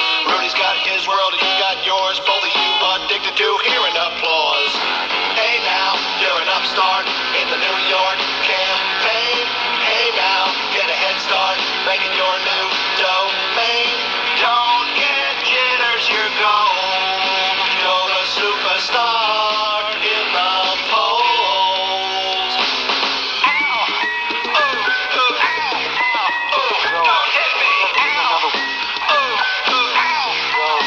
Don't hit me! Hey now, you're an upstart in the New York campaign. Hey now, get a head start, make it your new domain. All that matters is votes. Go to superstar.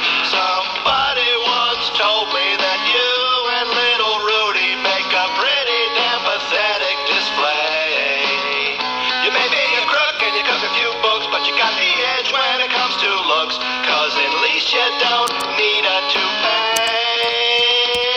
I'll make a projection, you'll win the election. I'm so fired up I could get an erection. You've never been one who can be outdone, and once you're out of the house, then I can have fun. You always had a desire to wear the pants. Well, I'd rather drop mine, so here's a Wanna know when you're gonna go? Go! Cause I'm already lining up hoes. Hey now, you're an upstart in the New York campaign. Hey now, get a head start making your own domain. All that matters is balls. Sometimes bleeding hearts get too close. You will shatter the balls, and I'll smoke a cigar, quote unquote. The people of this country do not want this process to be over, and I don't want it to be over either. I want us to come into New York with our guns blaring, ready to roll. This is the best kickoff we could get. No one will take this election for granted. We're going to work hard, and we're going to win it. Tell your mama, tell your pa, gonna say it right now. I just said no. Mama said don't do right. I'm in the morning. Hey, TV guy here, So Wavy Gravy says, hey, man, this enchanted gnome sitting on my arm is singing, and the notes are hovering above his head in about 1 billion colors. You two talk to each other out there, you two morons? Carrie and Lou? God, they're the most incompetent buffoons on the planet working on this program. It's just unbelievable. Idiots. What are you talking about? Lou and Bernard, just incompetent buffoons? Oh, they're just beyond incompetent. All right, here's Scott Muni now. Good morning, Scottsville. Dono, I'm here at the former Griffith Air Force Base in Rome, New York, behind the Peter Max decorated East Stage of Woodstock 99, where thousands of poor unfortunates have been gathering since the gates opened at 9 a.m. yesterday. It's an interesting-looking scene. The assemblage of people here bearing a striking resemblance to another group who recently huddled at a military installation, the ethnic Albanian refugees in New Jersey. I believe opening act James Brown has already arrived. Earlier, I saw a Cadillac Eldorado doing about 85 miles an hour driving up the dirt road behind the base that leads to the festival. And backstage here, there's a box filled with crystal meth marked for the Godfather. So it looks like they're ready for him. Depending upon your position, we received either some good or bad news, and that's Al Green and Sugar Ray have been forced to cancel their appearances here at the festival. No word as to why, other than they each suddenly received some badly needed pride in their respective careers. Not that they'll be missed. In fact, when it was announced that they wouldn't be appearing, there was actually a cheer from the already formidable crowd, almost as loud as the one when it was announced that you wouldn't be attending either, I-man. Apparently, there was some confusion earlier this week when an story in the local Rome Utica paper about the bands who will perform tomorrow evening mistakenly identified a picture of you as the artist known as Limp Bizkit. I can see where there could have been some confusion. Well, when I heard Fat Boy Slim was going to be here, I thought it meant that Mike and the Mad Dog were going to do a remote. What? Hang on. Can we get some confirmation on this? Dono, we've just received confirmation that the tractor trailer that's just pulled up here backstage is carrying Jules Dental Floss. Once again, Lilith Fair veteran folk artist Jewel not performing until Sunday, but the 20 cases of dental floss are already here. And we're just 5 hours away from James Brown kicking off Woodstock 99. The excitement's at a fever pitch. Live from Griffith Air Force Base in Rome, New York. It's Scott Moody on the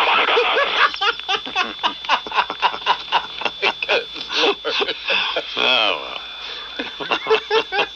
14 till the hour. Imus in the morning. 2020 sports. And there, right there, it's Warner Wolf. Good morning, Warner. Good morning. Thank you, I-Man. Talk about being overdue. The New York Knicks, who thought about firing Coach Jeff Van Gundy back in March before he took the Knicks to the NBA Final, have finally extended Van Gundy's contract 2 more years through the 2002-2003 season. Meanwhile, at the Knicks summer camp in Westchester, the Knicks' #1 draft choice, 7'1" Frederick Weiss of France. I think it's a good thing for me to be here because I try to learn and listen everything coach say. I don't know nothing about basketball. Doesn't know nothing about basketball. What's your wallet? Well, then, why? Here's the #1 draft choice. Why did they tell the Knicks before that? Come on. Blue. Why is he? Well, I'll tell you why. He's 7'1", and they thought that he would make it. But after the workout, Van Gundy was asked his assessment of Weiss. He's big, and he seems to be coachable, but I don't know how. Who knows? Not exactly a ringing endorsement. Good move. Has the guy ever played basketball? A European basketball. Oh, okay. Yeah. But he's not that great. Apparently he's not good at all. Well, Apparently he sucks. No kidding. Van Gundy's. I mean, this could be a major mistake. Wasting a number 1 draft pick. Okay. Yeah. Instead of who's on first, who's in right field? Who's on first? That's right. Who? What? Second base. Who's in right field? In last night's Indians-Jays game, Manny Ramirez ran out to his customary spot in right field in the top of the first. Yeah. Only to find out, too late, that Cleveland manager Mike Hargrove had put Alex Ramirez in right field on the lineup card, and Manny was the DH. Too late. No good. Result, Alex Ramirez had to automatically leave the game. The Indians had to play without a DH, and Indian pitcher Charles Nagy, hitting .067, had to hit in the vacated 7th spot. Idiots. Cleveland lost to the Jays 4-3. That's pretty bad. Yeah. Fundamentals. I mean, this is major league level. Yeah. You don't know who's in right field and who's the DH because they just happen to have the same name. Yeah. Manny and Alex. That's a problem. Beat it to death, huh? Man. Elsewhere, in one of the... You're getting closer. No leeway on his birthday even. No. None. In one of the great success stories of the year, the second-year Arizona Diamondbacks are now only a half a game out of first place. And that's with Randy Johnson losing those 5 straight games while allowing only 5 runs. Mark McGwire hit number 33, .490 career. And here in New York last night, the Madison Square Garden Network replayed David Cohn's perfect game from Sunday night, a Sunday afternoon. And guess what? What? Cohn still pitched a perfect game. No way. Not one Expo reached base, and the same 41,000 fans showed up again. Lawrence Taylor, who will be inducted into the Hall of Fame Sunday, was asked at Giant Stadium yesterday who was his NFL hero growing up. When I was coming up, I wanted to be Jack Lambert because, you know, he was the meanest thing. No teeth and everything. Lawrence Taylor. Finally, the magic words for the I-Man. It's possible. Yeah. The starting wide receivers for the Miami Dolphins this year could be Robert Baker, who spent almost a year in jail for drug trafficking, and ex-Falcon wide receiver Tony Martin, indicted for conspiracy and drug trafficking. As a result, the Dolphins will now play 3 of their home games at the Florida State Penitentiary. For Imus in the Morning Sports, this is Warner. 10 minutes. What up? Boomer Esiason. Good morning, Mr. Esiason. Good morning, Imus. How are you today? Do you play golf? Yes, I do play golf. What are you doing on September 27th? What day is that? It's a Monday. Didn't you just introduce me as a host of Monday Night Football? God, that's right. God, I mean, does it get any dumber than that? I mean, come on. How's Sims? Is he any good? Sims can play. Is he as good as you are? We know he was a better quarterback. We're just wondering if he was a better golfer. All you got to do is compare the statistics, buddy. Your radio sounds funny in the morning. You're listening to Imus in the morning. I just didn't think about Monday Night Football. I don't know why I didn't. So. Well, maybe that's the impression that I've given you on Monday night. You just figure I'm not even there. That's not true either. No, you won't shut up, as a matter of fact. In fact, you got rid of now it's just a 2-man booth, as we all know. So. That's right. It's just me and Al. That's right. That's enough. One more to go. Imus in the morning. Sports Radio 66, WFAN. How would you like to be at the Light Path Long Island Classic and watch 78 senior PGA Tour players play the best golf of the summer? George S. Patton Jr. At ease, as you were. All right, let me have your undivided attention. With the cessation of hostilities for the moment in the Balkans Theater, I am happy to report to you this morning that we are not entirely at a loss for hostile entertainment and engagement. At ease, at ease. Savvy as you fine killing units are, you're probably already conversant with the strife I'm referring to. Correct, Private? Sir, the private suggests the general makes reference to the growing unrest in Iran, sir. No, I don't. Taiwan putting its military on alert as relations with the mainland deteriorate? No, worse.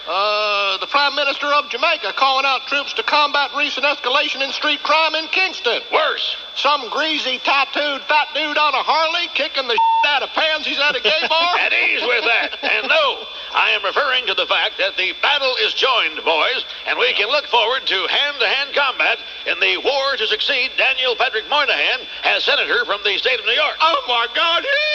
Excellent. All right, at ease. unbelievable as it may be, the forces who continue to occupy the White House, the CFF... Oh, the Clinton fellatio front, sir? Exactly. They are not going to depart quietly. Though it boggles the mind, boys, Hillary Rodham Clinton actually is running for the New York Senate position, which sets up a textbook confrontation. Two of history's most dysfunctional, up families pitted against each other. The family of Bill, Hillary Rodham, Chelsea, and Roger Clinton versus that of Rudolph, Donna Hanover, Andrew, and Caroline Giuliani. I need not tell you that the entertainment and bloodshed potential is enormous. Hillary is trying to distance herself from her husband so that his baggage doesn't blow her chances to... That's an unfortunate word to employ in any Clinton reference. So that he doesn't screw her... Sorry, that's no better. So that he doesn't further botch up her already laughable chances of succeeding. In the other camp, Giuliani's wife, Donna Hanover, won't even acknowledge by name being married to the Fuhrer-like figure and is not expected to campaign with him because she hates him. And both camps are saddled with strange male kin who can be counted on to mortify the candidates and engender the loathing of the electorate. We all recall Andrew Giuliani's performance at his father's swearing-in ceremony and Roger Clinton's flirtation with a rock and roll career. Jesus. Add the fact that both Giuliani and Mrs. Clinton, privately, would each like to leave the other looking like an Orenthal James Simpson 911 dinner party guest. And you have all the ingredients necessary for a replay of Fright Night at My Lai. Now then, as is policy at Imus in the Morning Command and Control, we will not be committing troops to one side or the other until it can be more firmly ascertained who will emerge the victor between these two people who seem to have gotten their moral compasses off the bridge of the Exxon Valdez. When it is clear who's going to win, then we will align ourselves with that individual.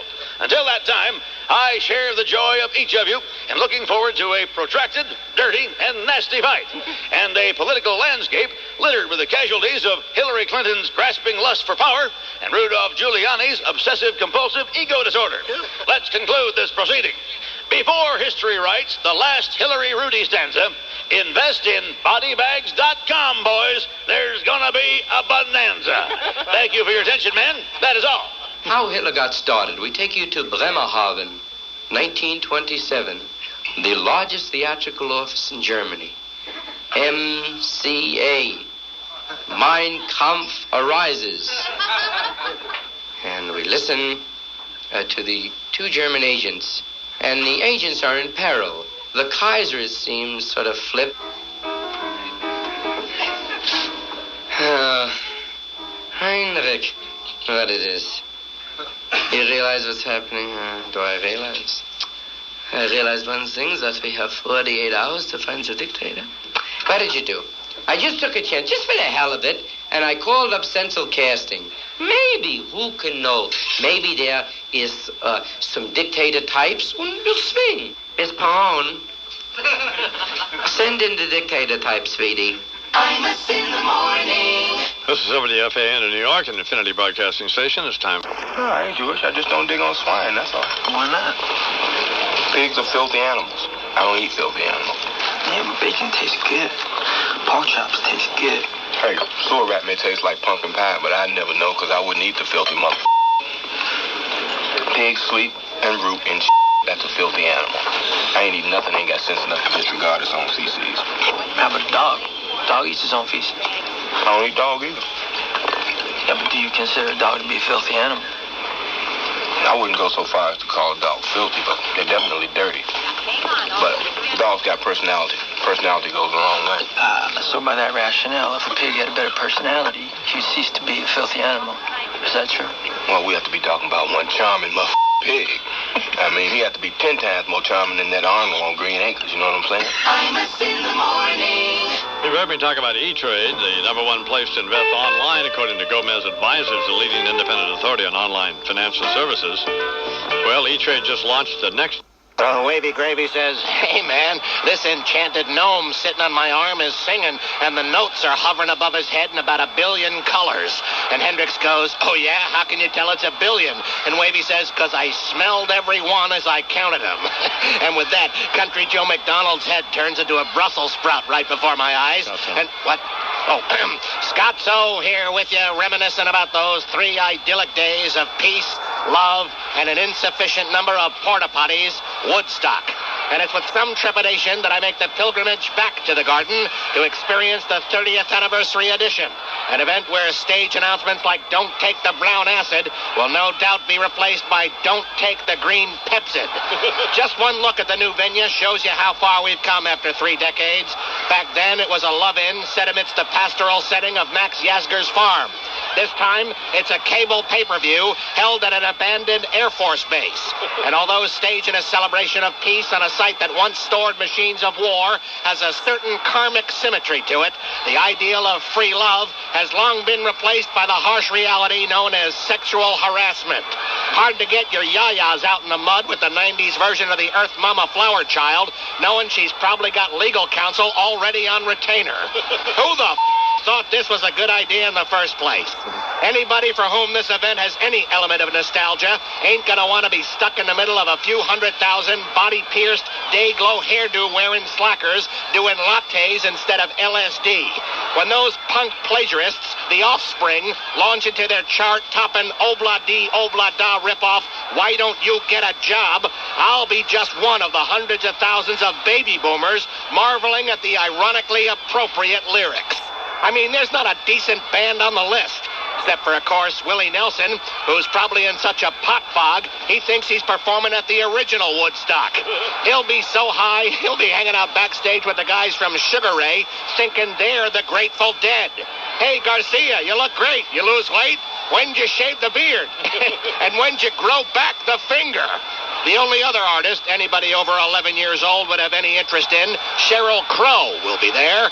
I'm assuming her appearance is part of the Red Hot Chili Peppers backstage rider, seeing as how Cheryl's just as sexually indiscriminate as her Woodstock predecessors, Gracie Slick and Janis Joplin, while featuring the added benefit of not resembling a manatee or a rhesus monkey.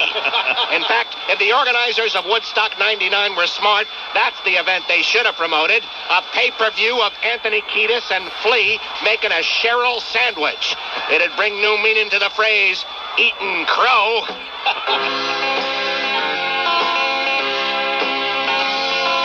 Once upon a time, your music was sublime. You could turn around, but now you find nobody wants you. Hate to be the one to say you don't get it done, looking like a skeleton. It's sad how they all taught you. You once were so germane, but now the times, well, they've already changed. You're not having it now, just painfully lame. Knocking on heaven's door is such a shame. You're just a wheelbarrow now. Here come your meals on wheels. How does it feel? Bob, what's the deal? Sitting there on the throne, passing kidney stones in a nursing home.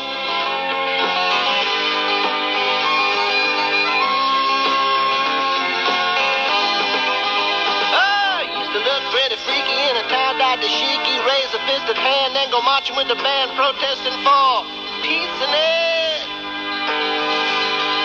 But that was in the past, now there's a half-empty glass on your nightstand, Mr. Tambourine Man, and it's got your teeth in it. Your hands, well, they're all shaking now. Can't play guitar no more, can't even fake it now. And bust to the dog track, you should take it now. Closest you get to hip is if you break it now. No more motorcycle for you, a chair with 2 big wheels. How does it feel to look like a veal? You're in the twilight zone, holding the microphone in a nursing home. 29 after the hour here on the Imus of the Morning program.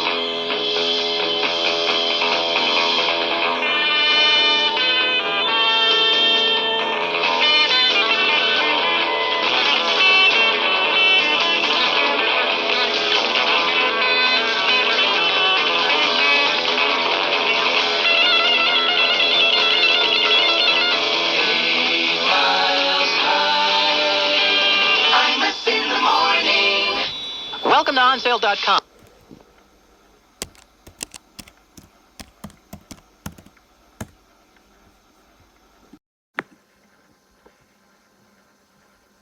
With reports every 20 minutes, this is John Benko, WFAN 2020 Sports. Hi, this is Bobby Valentine, manager of the New York Mets, and you can hear me live every Wednesday at 5:05 with Mike and the Mad Dog here on the Fan, Sports Radio 66, WFAN, New York. Computer. Dead again. Half moisture. Raise my hand, I swear to God. Stack of Bibles, I ain't no fraud. Everything, I'm denying. I didn't touch her, the bitch is lying. I'm gonna make a small admission and use a special definition. It doesn't count if she's on her knees. In Robert Bennett, legalese. I'm a romantic, it's not a sin. It's just semantics, I never stuck it in. I got excited, I must confess, and made a mess upon her dress. Come with me, I'll tell you a tale. Perjury, I did it in hell. Yeah. Kathy Willie, the girl was fine. I put my hand on her behind. I spent many happy hours planting my seed in Jenny Flowers. I did molest that nightclub singer. I'm like a guest on Jerry Springer. I get deranged with ugly hoes. I can't be changed like all his nose. My reputation's a lady killer. Cause in my trousers, I got Godzilla. Of my libido, I lose control. You should have voted for Robert Dole. Perjury, I'll tell you a tale. Come with me, and you can post bail. For the last time, I did not have sexual relations with that woman, Ms. Lewinsky. See, it wasn't no love affair. The Oval Office, I'm sitting there. Here comes a fat girl in a beret. What could I do? I'm not gay. She was chunky and looking spunky. She touched herself. I spanked my monkey. Just masturbation, but I beseech thee. I'll face the nation. Just don't impeach me. My situation, I guess I blew it. But that's my story and I'm sticking to it. Come with me. I'll tell you a tale. Perjury. And you can post bail. Yeah.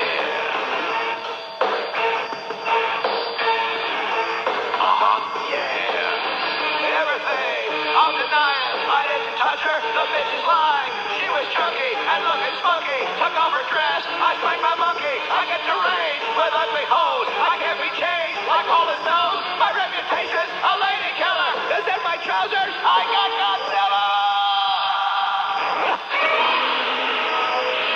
Can I ask you a question? Sure. What's your name? Stan. Stan, do you believe the president had sex with Monica Lewinsky? No.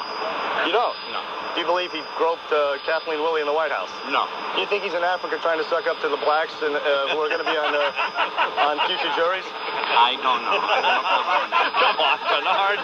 No. If your radio sounds funny in the morning, you're listening to Imus in the morning. Sir, do you believe the president had sex with Monica Lewinsky?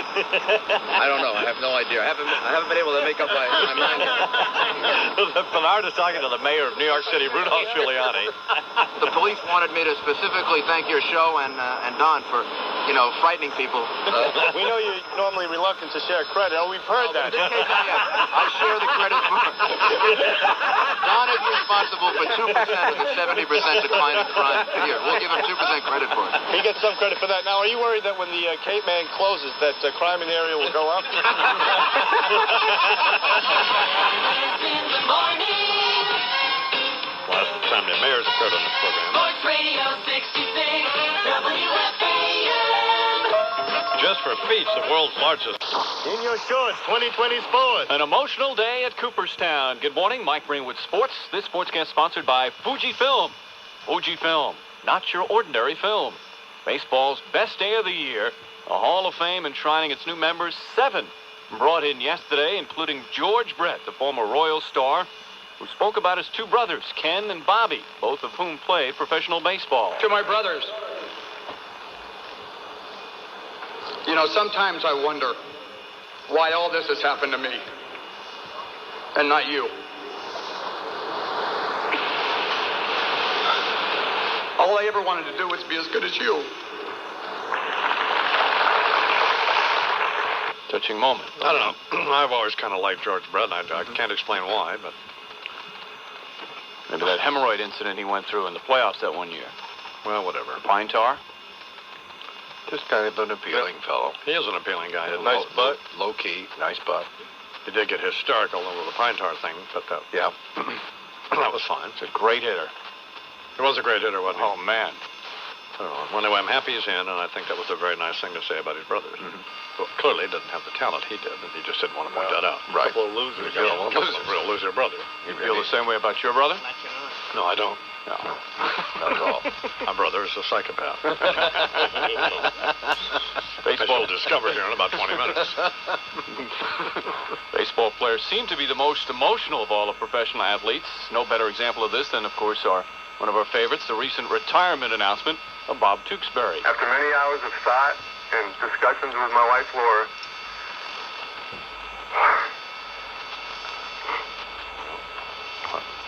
What? What? I have decided to reject the Expos offer and retire from playing baseball. So what? Great announcement. Oh, my goodness. Too bad he's not going into the Hall of Fame. That'd be one episode. Get the paramedics for him. Nolan Ryan also inducted yesterday. Although when, who's the third baseman for the Phillies retired? Mike Schmidt. When he retired, that was pretty good. Yeah, that was a great one. Yeah. You would have thought Robin McNeil retired from the news or something. The way he acted. Shameful. I didn't start crying when Robin McNeil retired from the McNeil-Lair report. You most certainly did. No, I didn't. Yes, you did. I did You not. had tears in your eyes. I did not have tears. That's absurd. On tape. I welled up. You wept. I did not. You wept openly. No, I didn't. In front of your television. I absolutely... No, well, I didn't on the air. I didn't weep in front anywhere. It was a very touching moment when Robin... Why are you changing your story now? I'm not changing any story. You said that you teared up. Yes. No, I didn't. No, I didn't. Oh, yeah. No, I didn't. Yes, Do we have that on tape? Yeah. No, we don't. Sure, of course it is. Yes, we do. Man, I tell you. When Robert McNeil retired from the McNeil-Lair report... Right. I thought the way it was done by Jim Lair and Robin and all the rest of them, it was a very... you collapsed in sobs. No, I didn't. Yeah, a newsman left the TV show. The Eye-Man's wailing and bawling. Well, there was a melancholy moment. Yes, it was for the Eye-Man. But it was not reduced to blubbering like Tewksbury, or whatever this guy's name is. Tewksbury. Yeah, Tewksbury. Anyway, my brain continues. As we mentioned, Nolan Ryan didn't cry, but he did discuss other emotional problems, like when he retired. I can honestly say it took 2 full years for me to get over the fact that I was no longer a baseball player. Ryan said he used to still put on the uniform every day and walk around town with it on, until therapy finally got him through it. The Ryan Express also inducted Orlando Cepeda. It's a wonderful day for Puerto Rico, for my family, and for all the Latin country. There you go. See, was a wonderful day in upstate New York. Very nice. Congratulations to all the new members. We wish them all the luck in the world. A wonderful day for Bobby Labonte and the Poconos, winning the Pennsylvania 500 yesterday. Labonte said he and his crew had a special bonding experience in the pit hours before the race. I asked everybody this morning to come down there. We all took our clothes off. It was awesome. Dale Jarrett finished second, and Mark Martin finished in third place. So that's sports. I'm Mike Breen. Oh, it's crying again. You're gonna leave me. You're a moron, dude. I can see that faraway look in your eyes.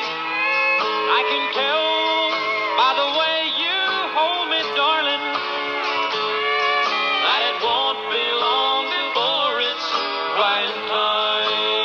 Kindness in the morning. Well, summer's always been the best time to get out there and see the sights, and this year, the sound was incredibly good. Yeah? So, I mean, and it was particularly, the sound was represented as being particularly good with, in sets like with Jewel and, where it was crucial. And it was, so they had the technical side down. Yeah, they had that. So. Now,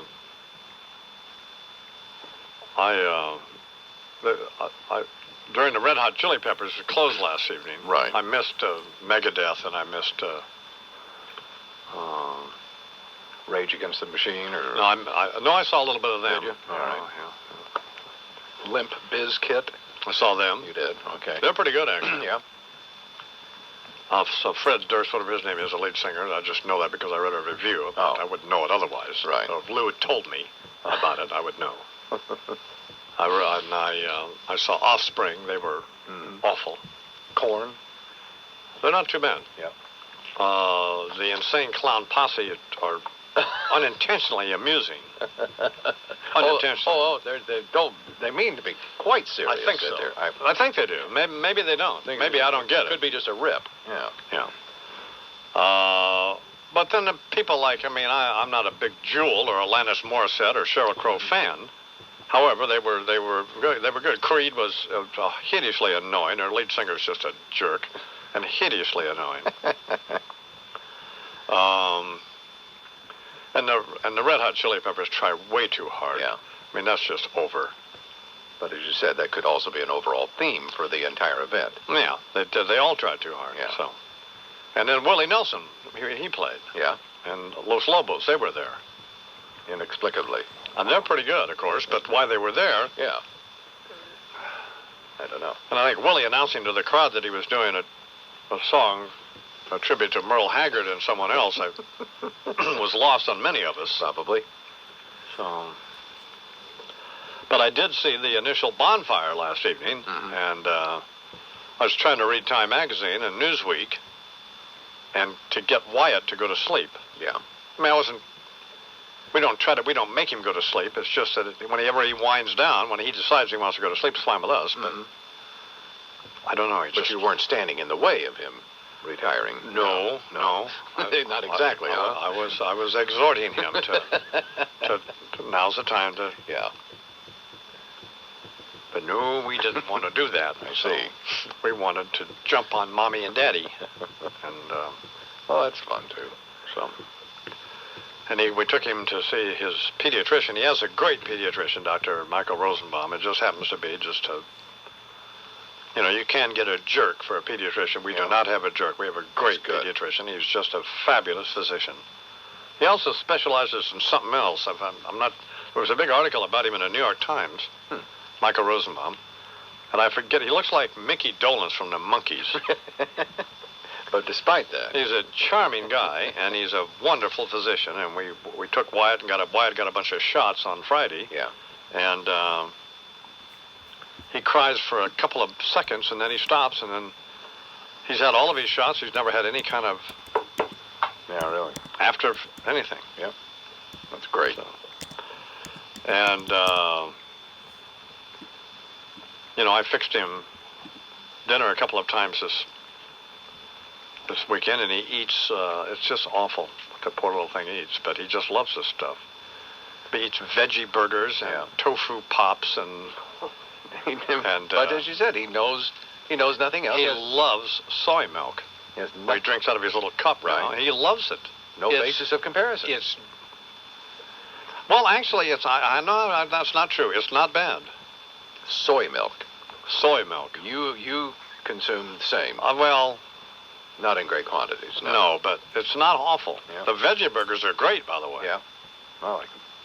And the tofu pops, they're not bad.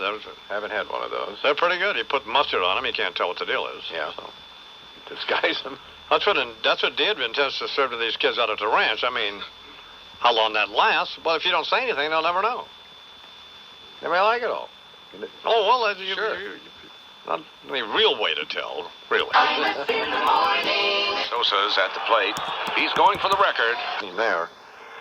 Legendary rock and roll disc jockey Scott Mini. Scotzo. Dono, I'm here at Griffiths Air Force Base, standing amidst the charred rubble of what was, just a few hours ago, Woodstock 99. In a bizarre turn of events, an out-of-control bonfire started last night, just as peace candles were handed out. At first, I thought it was a result of the crowd's reaction to the performance by Jewel, because I don't know about anybody else. 3 songs into her set, I was looking for something to set her on fire. Then I surmised it was an angry protest by the fans, frustrated by the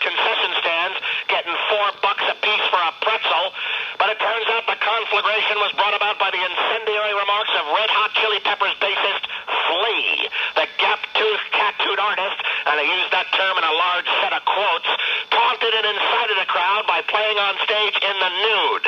And if you got a glimpse of the instrument he was sporting behind his musical instrument, you got a pretty good idea how he got the nickname Flea. It's going to take me a while to come down, Dono, not from the excitement, but from the handful of bennies I took thinking they were M&Ms. I haven't slept since early Thursday morning.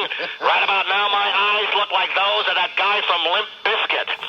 Sheryl Crow performed well. I mean, I don't know what she did on stage, but she did do just about every roadie backstage. And let me say, from what I hear, that is one talented woman. But the bottom line here, man, is it's finally over. The lame attempt to recreate the magic that was Woodstock 69 is now but a memory. The physical damage done to the site is nothing compared to that done to the self-respect of everyone in attendance. I can hardly wait until some promoter gets the bright idea to recreate the magic that was Altamont. And if that event ever transpires, I'll volunteer to serve as the guy who knocks over the Hells Angels motorcycle. Because I'd rather be stabbed to death than have to go through another huge musical festival like this. The Woodstock logo of the dove sitting on top of the guitar neck now looks like a piece of extra crispy KFC chicken. Stick a fork in it, Dono. This one is definitely done. Wait a second. Can I get some confirmation on this? Dono, I've just been informed that Willie Nelson is about to take the stage again. Apparently, he's unaware he's already performed and there's nobody left. But in the grand tradition of rock and roll, the show goes on. I'm heading over to the East Stage to catch what will no doubt be the highlight of Woodstock 99. A private concert by Willie Nelson, live from Griffith Air Force Base in Rome, New York. This is Scott Beauty. I'm in the morning news. 8 minutes after the hour. It is. Well, and my job is to provide you with, an observation on most of what's going on. You're darn right. I saw everything from the imbecilic idiot, Jesse Ventura, with Tim Russert. Yep. And why we continue to interview him on these programs is beyond my ability to comprehend, because he's a moron. We're setting the new cast of the Reform Party. Well, he's an absolute total moron. And then I did see part of Woodstock, so. No. You apparently saw all of Woodstock. Well, I saw a little bit of all 3 days. Yeah. I saw everything from Offspring to the Insane Clown Posse to I did see Jewel. I saw Willie. I saw Creed. I saw Alanis Morissette. I saw the Limp Bizkit. I saw Brian Setzer. I saw a lot of them. Yeah, you did. So, jeez. So before we get to any of that, in our business report this morning, apparently Alan Greenspan.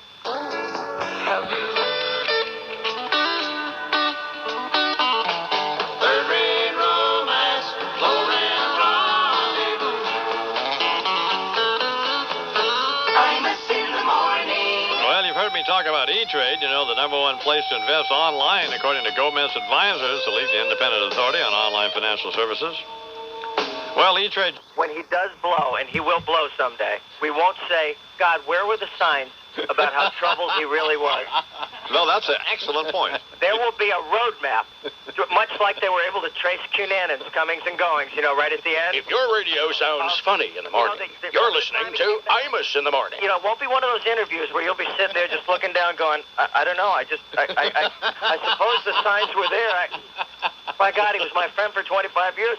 I should have done something. We're just minutes from him holed up in a houseboat.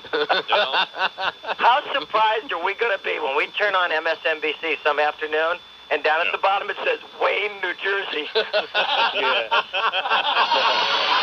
In the morning. Sports Radio 66 WFAN.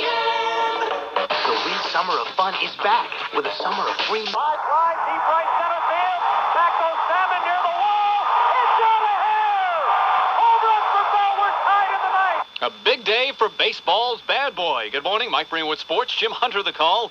WBAL in Baltimore. Orioles win their 6th in a row. Beat Anaheim 8-7 in 11.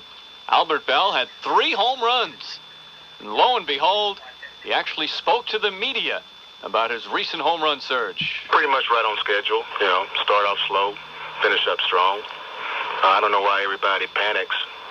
I've been doing it for this the 10th year now, so, why change? Why change? So good to hear him. We should speak more. Should change. Orioles are desperately trying to trade him already because of his continuous antics with the media and the fans. Meanwhile, his teammate Cal Ripken Jr. starting to raise some eyebrows. Ripken's play, as everyone knows, has declined in recent years. Obviously tired from all those years of selfishly trying to keep that consecutive games played streak alive. All of a sudden, though, he's red hot. 5 for 10 in his last couple of games, including a big home run yesterday, prompting speculation he's getting help in some form or another. Oh, here we go. We won't even comment about those rumors, though, but they're out there, Well, believe wouldn't me. it be? My drugs, maybe? Well, I didn't say it. You did. Mm-hmm. Read between the lines. The big story from baseball, the Hall of Fame enshrinement of 7 new members, including Nolan Ryan, Robin Yount, George Brett, Orlando Cepeda, and Pete Rose. No, not Pete Rose. Brett, meanwhile, was one of the more emotional ones. He talked about Nolan Ryan. And to Nolan Ryan, a guy I played against 13 years and never said boo to, and he never said boo to me either. Until January 6th, when I met him in New York after we were announced we were going in the Hall of Fame. And since then, Nolan, I think we've developed a little friendship. Ryan disagreed with that, though, saying they're not friends, nor does he wish to be friends. Then Orlando Cepeda, he talked about Brett, who he was teammates with briefly early in Brett's career. We played together for 2 months in Kansas City. And when I saw him play, I say, this kid's never going to make it. Good timing there on those lines. What happened? Cepeda with some funny stuff yesterday. Numbers down. What a lunatic. Had a good time with that boy all. Wacky day. Orlando Leno. Lance Armstrong was the most inspirational story of the weekend just a couple of years ago. Testicular cancer that spread to his brain and lungs, certainly life-threatening, but he bounces back and he wins the Tour de France. Armstrong was asked how he's feeling now. I'm all right. Sorry, just couldn't avoid that. I feel tired right now. we do congratulate Mr. Armstrong. Sure.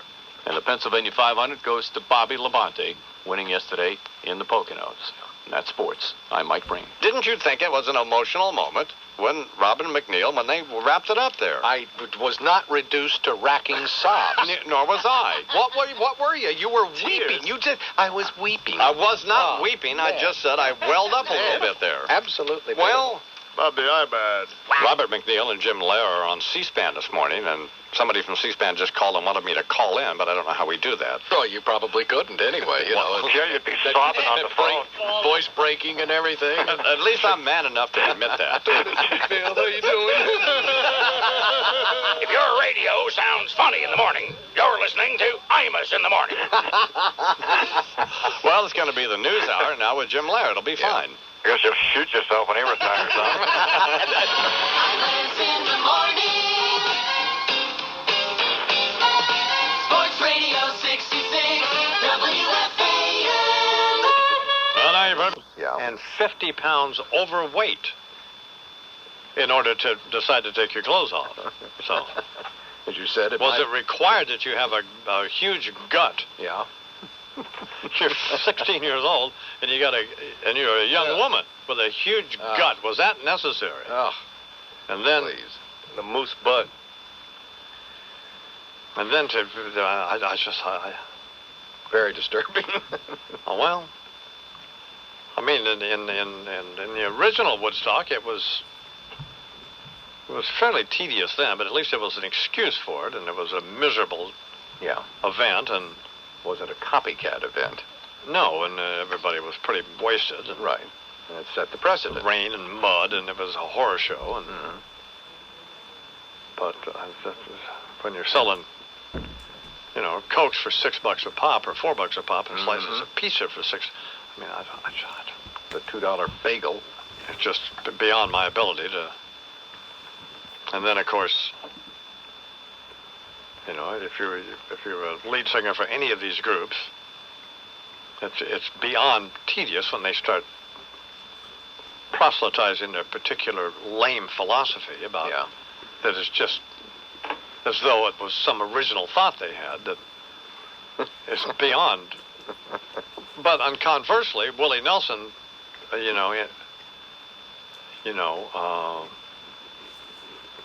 dedicating a song to Merle Haggard, and I think was lost on many of us, even me. I don't know what he was thinking about, but they were there, and it's just, I don't know. Well, go ahead. They did their deal. Yeah, as you said. They were paid to do it, apparently. I had to be. Stage and the West Stage. And that's good planning.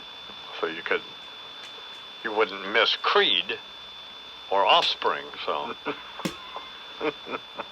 you could, or Kid Rock or Dave Matthews or somebody. Yeah. So I don't know. It was an apropos conclusion then that it would conclude in a riot and fire, but and no one was hurt. I guess that's good. No, well, of course that's good. No one was. I guess good. That is good. There was some sprained ankles and there was some broken bones and stuff, but nobody seriously hurt. Right. Nobody. Nothing life-threatening at all. Right. President Clinton is back home after. I need some help if I do town. Help, I'm wild, I can't get down. Imus in the morning. At BarnesandNoble.com. And what did they tell you?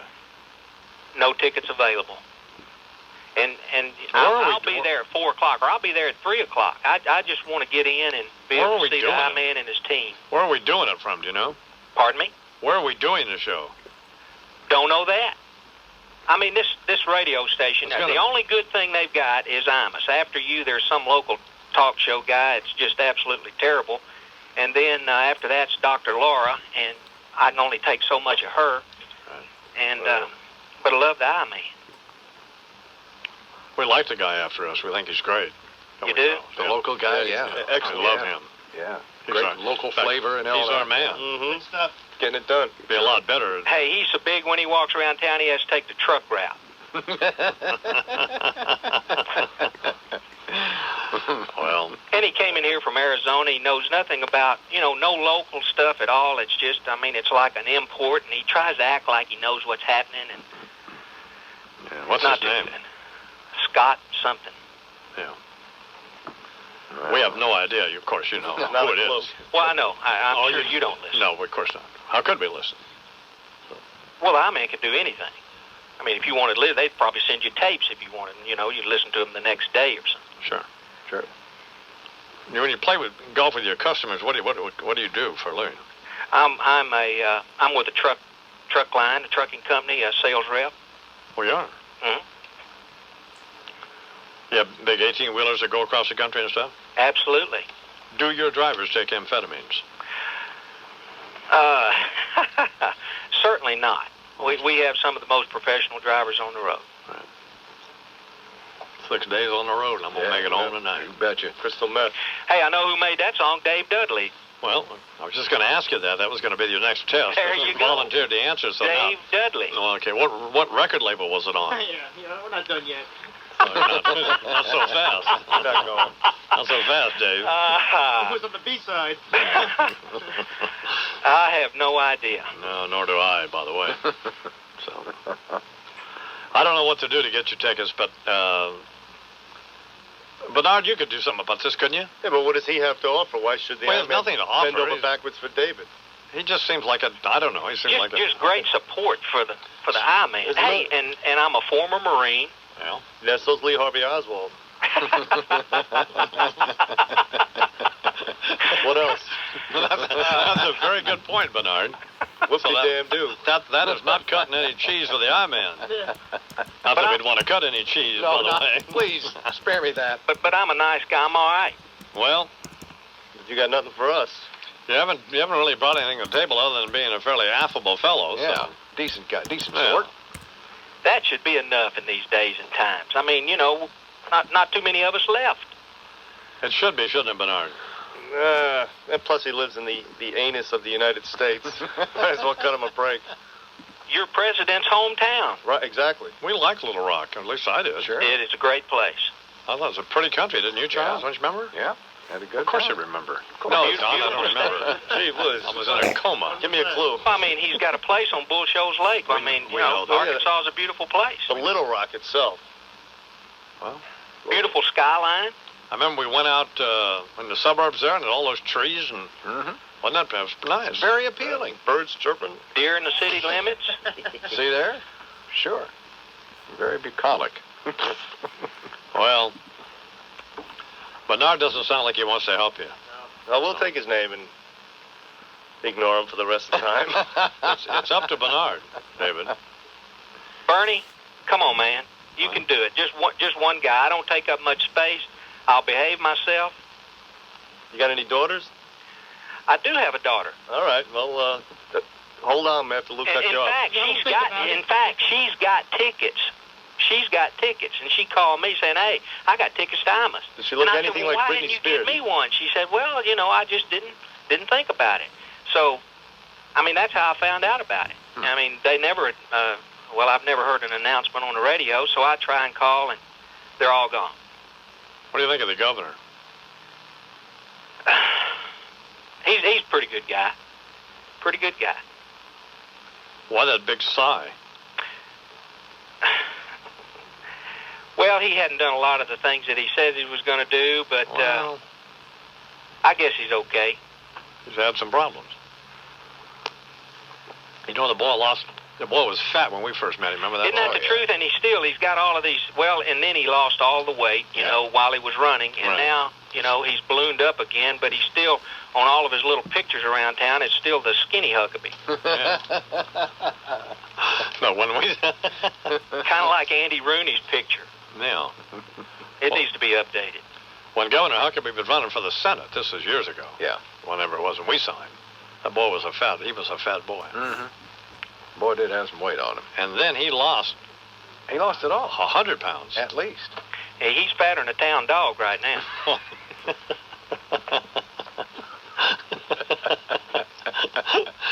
In fact, he's so big he has to take the truck route through town. Or hold up one finger so you can tell whether he's walking or rolling. All right, here's Elvis now. Speaking of that, You know I can be found sitting home all alone. If you can't come around, at least please telephone. Don't be cruel to who heart is true. Baby, if I made you mad for something I might have said, please let's forget my past. The future looks bright ahead. Don't be cruel to who heart is true. I don't want no other love, baby. It's just you and pick it up. Imus in the morning. The following is a paid commercial announcement. Want me to play golf with somebody on August 5th. Yeah. Now, we're going to... I don't know what time we would fly down. We'd leave here around 1 o'clock, probably, on the I-Jet. And what is it? It's about a 2-hour flight to Little Rock? Yeah. Okay. Two and change. 3. What's the time difference? Hour. Earlier? Earlier. So we'd go out and play around 5 o'clock, probably. 4 or 5 o'clock. Okay. Play one hole of golf. You get the opportunity to play one hole of golf with me at a local country club there in Little Rock. Yeah. And the cash goes to the Imus Ranch, and the bidding starts at $10,000. There you go. So, if you'd like to play golf with me, then I'll bring my tailor-made Fire Soul clothes with me. You bet. Updates, and as always, you the fans. So next time, Sweater and the Schmooze is saying bye-bye, so long, and... Farewell. Have a good one. Sports Radio 66. The Fan. WFAN. Assemblyman John Ravitz in the Manhattan Chamber.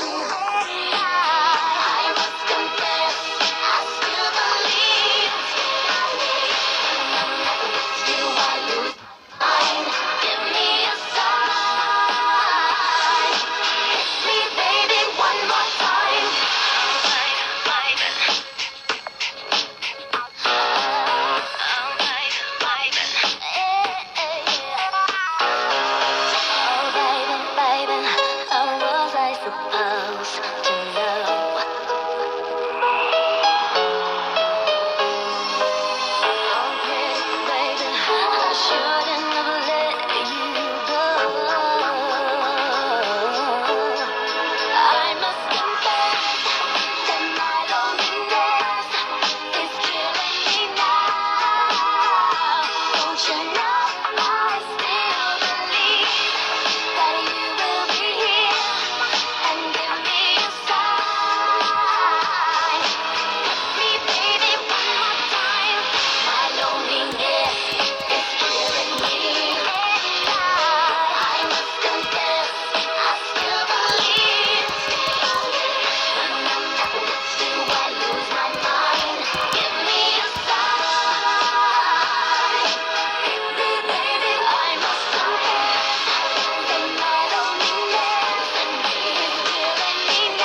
Absolutely.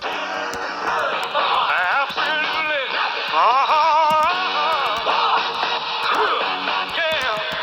What is football? Absolutely. Say it again, y'all. Imus in the morning. For decades, Robin Hill. Obscurity, billionaire industrialist, and founder of the American Reform Party, H. Ross Perot. Been laid low by my own, Larry. Laid low by my own. It's just sad. Did you hear about it? Yeah, Jesse Ventura told you to go yourself. Jesse Ventura told me to go myself, in a manner of speaking, and in so many words. Can you imagine that? Yeah. Who made the man, Larry? I did. Do you think Jesse Ventura would have ever been the governor of anything if it hadn't been for Ross Perot's Reform Party? Well, do you? Answer me. Well, hell no, he wouldn't. And now, he and the rest of them got together for the National Convention the other day and said, I ought to step aside. Is that the way you say, thank you, Ross, to tell me I shouldn't ought to run for president, somebody else should, and out of the party that I made happen? That stinks worse than the south end of a bean-fed skunk heading for Nova Scotia, Larry, if you're asking me. And just who is it that's saying this? I repeat, Jesse Ventura, a 390-pound, beetle-browed, cross-dressing fairy, Larry. You see those feathered boas and those girls' sunglasses and everything he wore in the wrestling ring? That wasn't no act. Real world, the boy is not only dumber than a 3-valve lobotomy on an Al Gore daughter, there's also a real specific reason he likes squirming around on the floor with fellas wearing tights, you know. Oh, what was that? Don't ask, don't tell, Larry. You ain't gonna ask, and I ain't gonna tell, if you know what I mean. Well, I think you need to spell this out. He's queer, Larry. That good enough for you? Well, he's fatter than a flatbed truck hauling Hillary Clinton's underwear, and he's queer. Is that spelling it out good enough for you? Queer, queer, queer, queer, queer, queer, queer.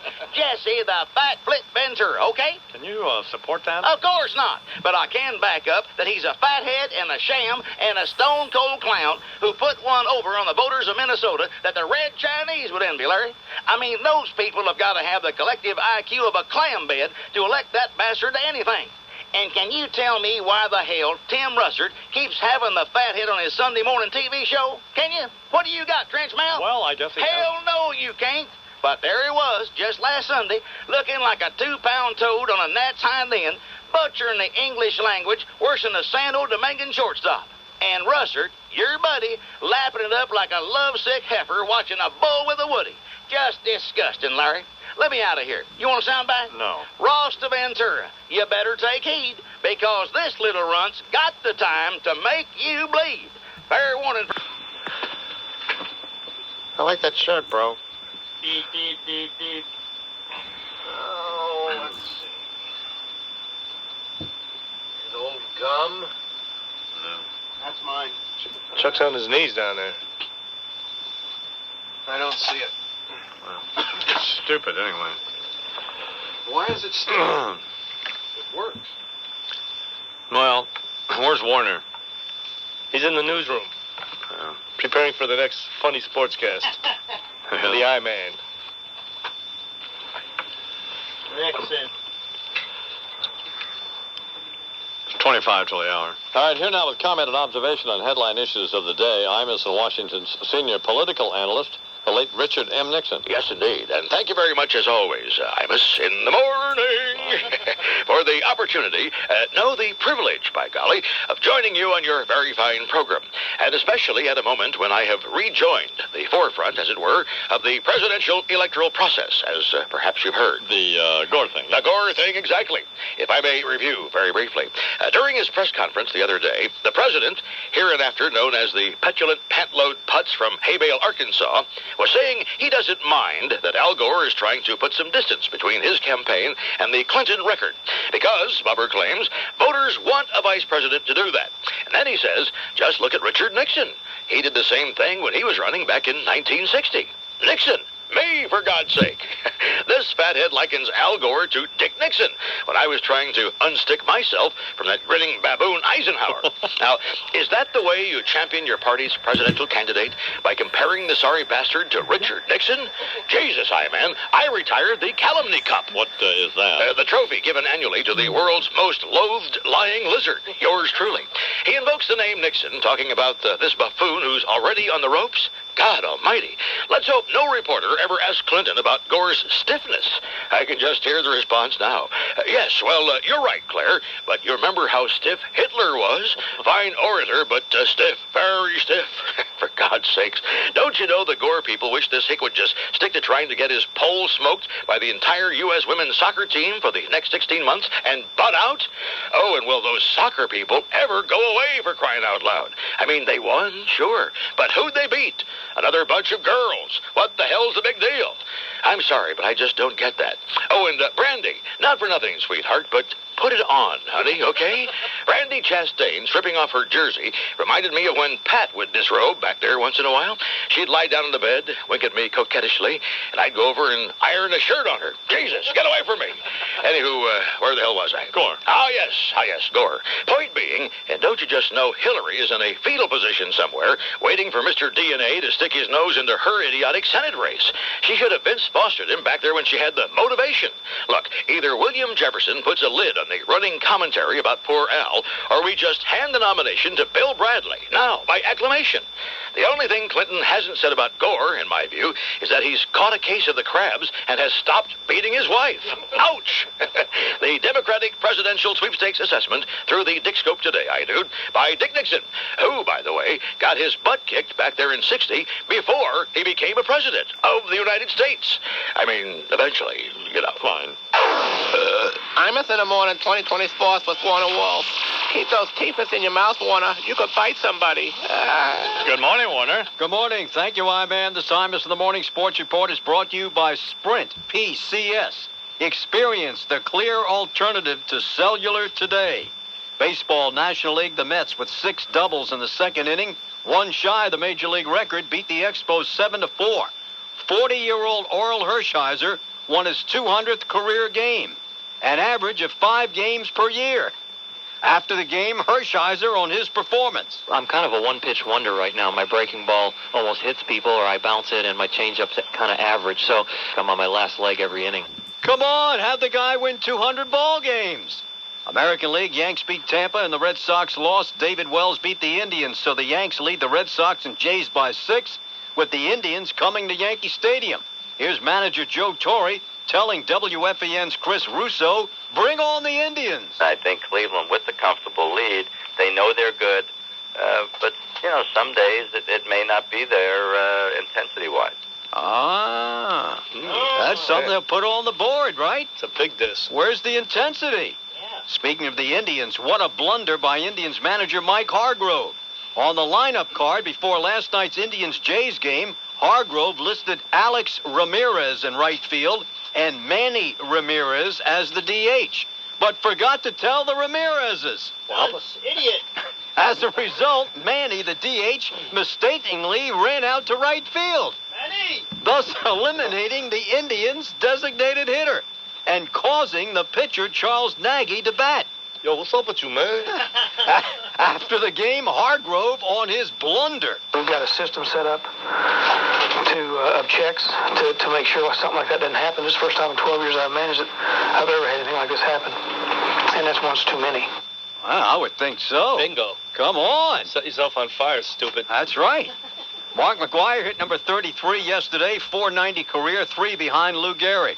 How about Angels outfielder Darren Erstad? What up? Says Erstad, the Angels are soft, clicky, and winning is not the priority on the Angels. It's getting your hits. Getting booty. The Angels lost 7 in a row last night, dropping 12.5 back. Erstad hitting .258, went 0 for 4. Who says some of the Major League umpires are a little overweight? Not me. The problem with the umpires first resigning and then waiting to come back deals with the severance pay. The umps can't decide if they want it in dollars or donuts. Oh! Hey. Finally, I get it. with Dolphins wide receiver Robert Baker, who spent almost a year in jail for trying to sell drugs to an undercover agent on one side, and wide receiver Tony Martin indicted on drug trafficking on the other side. Trying to make a buck, yo. Dolphin coach Jimmy Johnson has taken the word hash marks out of the Dolphins playbook. Oh. Take him out. For Imus of the Morning Sports, this is Warner. This is Theo. What do you think about all this? Listen, Yeah. You know, call a Faye Tucker. This is the way I feel about it. Right. I don't think that my tax dollars should have to go to take care of some scrum sitting in prison with cable television, 3 squares, plus snacks. Amen. Okay. Plus, they don't. I'm You talking know about. what I'm saying? Yeah, Do you agree? Yes, I think that... If your radio sounds funny in the morning, you're listening to Imus in the morning. Listen, you know what I want? No, yeah. I want that little boy's number who's taking care of that lady. That's what I want. I want some of that. I want some of that, what he got. That 14-year-old boy and the school teacher. I want that. That must be so good, because she can't stay away from it. Yeah. Give me some of that. Imus in the morning. Sports Radio 66, WFAN. It's a fact of life. Everybody. Now, some late developments that have just reached the Imus in Washington Network newsroom. Here in Washington, as it becomes increasingly clear the president will not suffer impeachment, conviction, and removal, Mr. Clinton has just made his first direct comment on the fact during an impromptu meeting with a small group of White House reporters, and IW microphones were there. Hey, baby, you want to go out? Hold this for a second, honey. Yeah, well, since I'm going to walk, we're swiftly moving ahead with plans for the post-impeachment period. As you can see, I've got bongos here, here, and here. Paul Begala will be on the conga drums. James Carville will be on the snare and tom-tom, I believe. And, till we can permanently assign someone far younger and a hell of a lot more attractive to the job, my dear friend and confidant, Ann Lewis, has agreed to continue the theme of her work in my administration and be positioned right here on skin flute. Hey, Carville, how do you spell relief, you raging Cajun? I spell it A-C-Q-U-I-T-T-A-L, Bubba. You got that right. Hey, let's you, me, Kendall, and Ruff go hit some titty bars. Thank you. Thank you very much. Come on, Charlie. Let's roll. Oh, sorry about that. In other news of the hour, overseas, British Prime Minister... Excuse me. This just in an exclusive interview with our own Cokie Roberts, the wise man of the Senate, the respected Robert Byrd of West Virginia, has just altered his position on the matter of President Clinton's Senate trial. Here's what Byrd said just moments ago. Cokie, we cannot convict and remove this man. And isn't that the question, after all? Convict, remove, convict, for the good of the country? I say yes. No, we cannot. We must let this person go. Senator Robert Byrd, in a dramatic, influential change of position regarding President Clinton's Senate fate. Meanwhile, looking ahead to the year 2000 presidential race, prospects appear to be improving for Elizabeth Liddy Nurse Ratched Dole, wife of former senator and failed presidential candidate Bob Dole, with polls showing her pulling ahead of George W. Bush in the crucial primary state of New Hampshire. IW stopped the former senator in Washington, D.C., asking him for comment as he stepped from a local pharmacy. Just got a refill. Viagra. Bob Dole refill. Anyway, Granite State, Liddy, improvement there. Call her my little Viagra candidate. Polls going up. Hey, used to say Bob Dole couldn't get his own poll up. Well, here's how Bob Dole sees things now. Lost the election, found an erection. Let Bob Dole leave you with this one. Bob Dole beat the Y2K problem and beat the KY problem, too. Pretty good one, huh? Former Senator Robert Dole commenting on Mrs. Dole's latest poll position in New Hampshire. Excuse me. Meanwhile... Excuse me. Breaking news just in from the Capitol. For the Senate's most contemplative and perceptive member, West Virginia's Robert Byrd has just announced he has amended his thinking regarding possible perjury and obstruction of justice charges against the president. Here's what he told our Cokie Roberts exclusively moments ago. Cokie, the framers were crystal clear.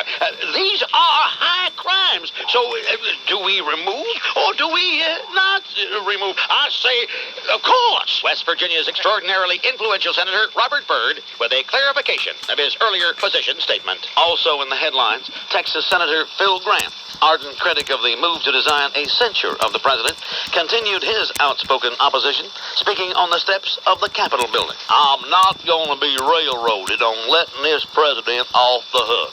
Now, I've got the authority, because when I talk, I am stupid enough to make grown men cry, vote, or tear the wings off of small birds just wishing I'd shut up. I learned that when I was studying civics and stuff on my 4th try in 3rd grade. Maybe it was my 3rd try in the 4th grade. Anyway, I got more votes than I need, but not more votes than I want. or something like that. I'm sorry. I must break in with this bulletin. The Senate's smartest son of a bitch ever to serve, West Virginia's Robert Byrd, has just told our Cokie Roberts in an exclusive interview that he has rethought the possible consequences facing embattled President Bill Clinton. Here is the senator's statement. Cokie, in my heart, I know the facts. This man put his pecker, Cokie, in most disagreeable regions of a youngster. Therefore, our responsibility is clear. Though high crimes and misdemeanors do define this behavior, we must not remove the man. We must remove the man's pecker. You see? Therefore, I shall call for the Surgeon General to put this matter and the pecker to rest. And I shall say no more. And finally, outside the sphere of politics for a moment, news from the prestigious Westminster Kennel Club Dog Show, where it's been decided, based on recent Best in Show winners that look like rodents, that the first show of the new millennium will include actual rats as a new non-sporting group. Officials say to mark the year 2000, rats can be entered at Westminster in 4 categories: gnawing, breeding, infectious, and house managers.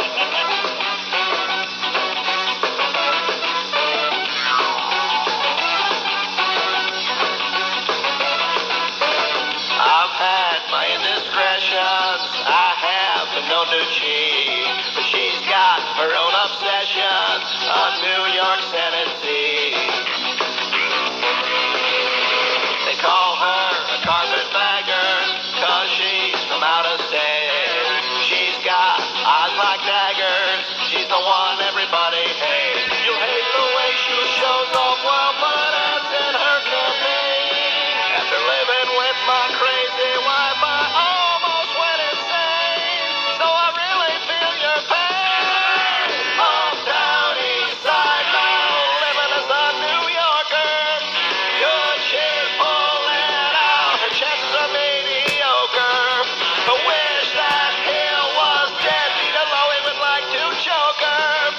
She will wear you out, acts like a power broker, looking like a pagoda. Hillary's vida loca.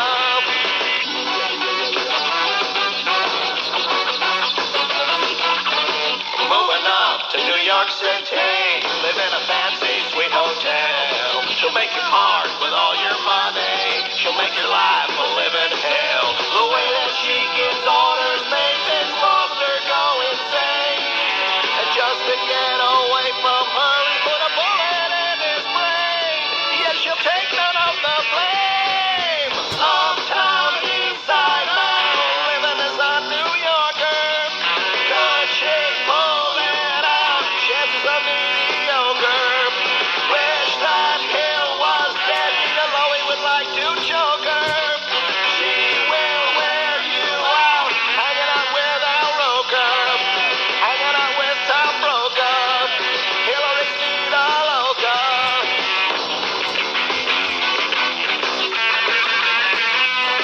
Watch the people and she blows off while advancing her campaign. After living with my crazy wife, I almost went insane. So I really feel your pain. Uptown East Side now, living as a New Yorker. Good shit pulling out, chances are mediocre. Wish that hill was dead, Peter Lowy would like to choke her. She will wear you out, hanging out with Al Roker, hanging out with Tom Brokaw. Hillary's vida loca. In the morning. Summer's always been the best time to get out there and see the sights, and this year you can really get out there with it. We are golden, and I finally got myself back to the garden. Not Madison Square Garden, where mistakenly I went yesterday evening to experience Woodstock 99, but I'm finally at the emerging artist stage, the correct location. It's been built inside one of the abandoned hangars here at Griffith Air Force Base, where some of the lesser-known acts will perform. It'll also host the world's largest drumming circle, led by former Grateful Dead member Mickey Hart, who, as I'm sure you know, recently appeared before the U.S. Senate Committee on Aging to testify how the healing value of rhythm and drumming can help reverse the aging process. Of course, it didn't do much for Buddy Rich, but if I were you, I'd be looking for a big-ass Ludwig kit for my birthday. I had my first flashback about 20 minutes ago when a homely horse woman with an incredibly annoying singing voice appeared before my eyes. At first, I thought it was Joni Mitchell. Turns out it was just Alanis Morissette. The angry and bitter songstress, just one of the acts scheduled to perform at the festival, along with such rock luminaries as Buck Cherry and the Insane Clown Posse, that controversial group whose white-faced makeup give them the aura of being a fatter, lesser-talented hip-hop version of Kiss. It's a much different scene here in Rome, man. Instead of LSD, we have ATMs. The hippie vibe now has a decidedly corporate feel to it. The once ever-present transistor radio pressed to the ear, now replaced by a digital cell phone. Just another sad reminder you really can't go back to the garden. For the hundreds of thousands of young people who gather here, there is exhilaration. For those of us who were at the big one back in '69, profound depression. Not from the realization that I'm getting older, but that I didn't think to get in on this deal earlier with some kind of marketing scheme to cash in on all these rich yuppie spawn. I could have had a Starbucks franchise outside by the mural on a 12-foot fence. What the hell was that? What? Hang on, I meant... Can we get some confirmation on this? Donald, I've just been informed the tractor trailer carrying Sheryl Crow's birth control pills has arrived. Once again, Sheryl Crow will be practicing safe sex here with the members of Rage Against the Machine, Collective Soul, the Dave Matthews Band, and Metallica simultaneously backstage here from Griffith Air Force Base, Woodstock 99. Scott Beauty, out of the White House. God. It's a quarter after the hour. All right, here now on the Imus Morning Program, our fat friend, Reverend Al Sharpton. Good morning, Reverend Al. Morning, man. No sooner did I endorse the efforts of the NAACP's President Mfume to increase the number of leading roles for black on network television, Queasy does something to make me queasy again. Now he's suggesting that black tourists boycott South Carolina until the state agrees to remove the Confederate flag flying from its Capitol building. A move to make me think maybe he been hanging out with Marion Barry, because only a crackhead could come up with a plan like this. Yeah. Here's why I'm fuming over Mfume's decision. All right. How does it help us to boycott an entire state that barely tolerates us in the first place? Those lily-white golf-playing Dixie heads would like nothing better than to keep us out of Hilton Head. You know Billy Bob would prefer not having us on the boardwalk at Myrtle Beach. Southern whites have resented us at their lunch counters ever since the 60s. Our refusal to sit there ain't nothing but the answer to their prayers. Besides, who we gonna be hurting if not ourselves? We stop spending our leisure dollars in South Carolina, the only thing we blacklisting is blacks. You think the KKK is gonna cater their annual 4th of July picnic from Leroy's home-style barbecue pit and chicken shack? Who's gonna be spending the night at the Nat Turner bed and breakfast? Who's gonna be riding the Underground Railroad attraction at Harriet Tubman World? This idea is almost like the homosexual lobby protesting a lack of funding for AIDS research by calling for a gay boycott of Broadway. Not that I disagree in theory with the resolution. I was under the impression that when you lose a war, you got to take your flag down. You don't see the German embassy in New York hanging no swastika banner, do you? So why these cracker peckerheads insist on perpetuating an iconographic symbol that has long been synonymous with slavery? The Johnny Rebs got their ass kicked almost 140 years ago. They got to get over it already. But I guess a flag flying over the State House is preferable to what they could very well have as a memorial.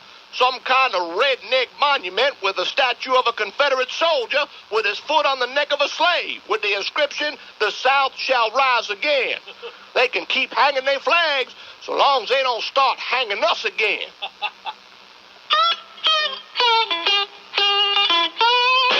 Christopher Guest as B.B. King. Oh, you know my baby left me. We been cohabitating quite a while. I developed a strong emotional attachment. We've been cohabitating quite a while. But her affections have been alienated, and so she changed her domicile. Every day I feel depressed. I'm experiencing psychological reaction to environmental stress.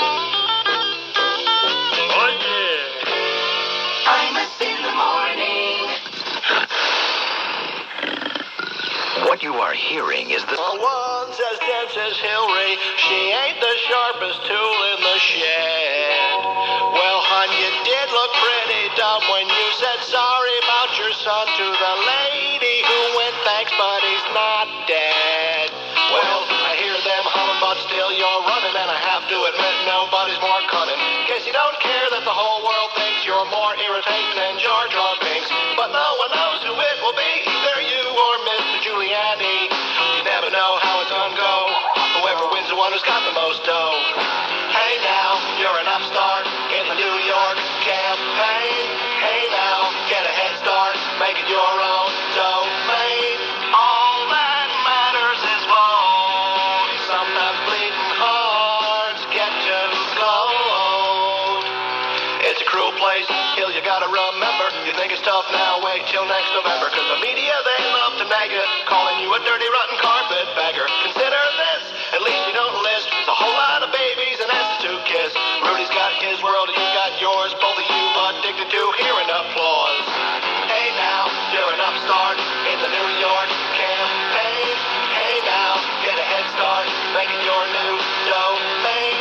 Don't get jitters, you're gold. You're a superstar in the polls. Ow! Oh, oh, ow! Ow! Oh, don't hit me! Ow! Oh, oh, ow! Don't hit me! Hey now, you're an upstart in the New York campaign. Hey now, get a head start, make it your new domain. All that matters is vote. You're a superstar. Somebody once told me that you and little Rudy make a pretty damn pathetic display. You may be a crook and you cook a few books, but you got the edge when it comes to looks. Cause at least you don't need a toupee. I'll make a projection, you'll win the election. I'm so fired up I could get an erection. You've never been one who can be outdone, and once you're out of the house, then I can have fun. You always had a desire to wear the pants. Well, I'd rather drop mine, so here's a big chance. Wanna know when you're gonna go? Go! Cause I'm already lining up hoes. Hey now, you're an upstart in the New York campaign. Hey now, get a head start, make it your own domain. All that matters is vote. Sometimes bleeding hearts get too close. You will shatter the polls, and I'll smoke a cigar, quote unquote. I do not for one think that the problem was that the band was down. I think that the problem may have been that there was a Stonehenge monument on the stage that was in danger of being crushed by a dwarf. David, whenever a single bump or a ruffle comes into this little fantasy world that you guys have built around yourself, you start screaming like a bunch of Ponzi hairdressers. I mean, it's just a problem, you know? It gets solved. Do you know what I spend my time doing? I sleep 2 or 3 hours a night. There's no sex and drugs for Ian, David. You know what I do? I find lost luggage. Well, maybe that's what I do. Someone else to find the lost luggage, and you should concentrate on what's going on stage. Yes. This is my position, okay? I am not managing it with you or any other woman, especially one who dresses like an Australian's nightmare. So you and all of you, because I quit. All right? That's it. Good night. Can I raise a practical question at this point? Yeah. We're going to do Stonehenge tomorrow. No, we're not gonna do Stonehenge. Imus in the morning. No better time to visit Mohegan Sun than during the summer because they're giving away $500,000 in cash. Chris has landed. For me to watch this Walter Cronkite. Thank you and good night. It's 25 till the hour here on the Imus in the Morning program, and they're having the service where now? At the St. Trey at $3,000 for his career, and he admitted to butterflies. My biggest problem was I was nervous. You know, the first at bat was like the first game I'd played in. You know, and boy, I just couldn't calm myself down. Well, he's a nice fella. Sounds like Urkel. He's not black. Anybody see my baseball bat? I'm on deck. Hey, what's up with you, too? If your radio sounds funny in the morning, you're listening to Imus in the morning. Let's get some Dilbert on the radio. Come on, press on here. Somebody say something. I'm getting quite uncomfortable.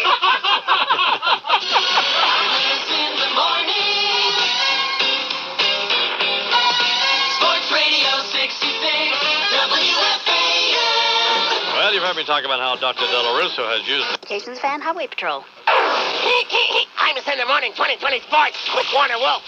Man, what a weird-looking little dude. You suck, Warner. Good morning, Warner. Good morning. Thank you, I-Man. Talk about being overdue. The New York Knicks, who thought about firing Coach Jeff Van Gundy back in March before he took the Knicks to the NBA Final, have finally extended Van Gundy's contract 2 more years through the 2002-2003 season.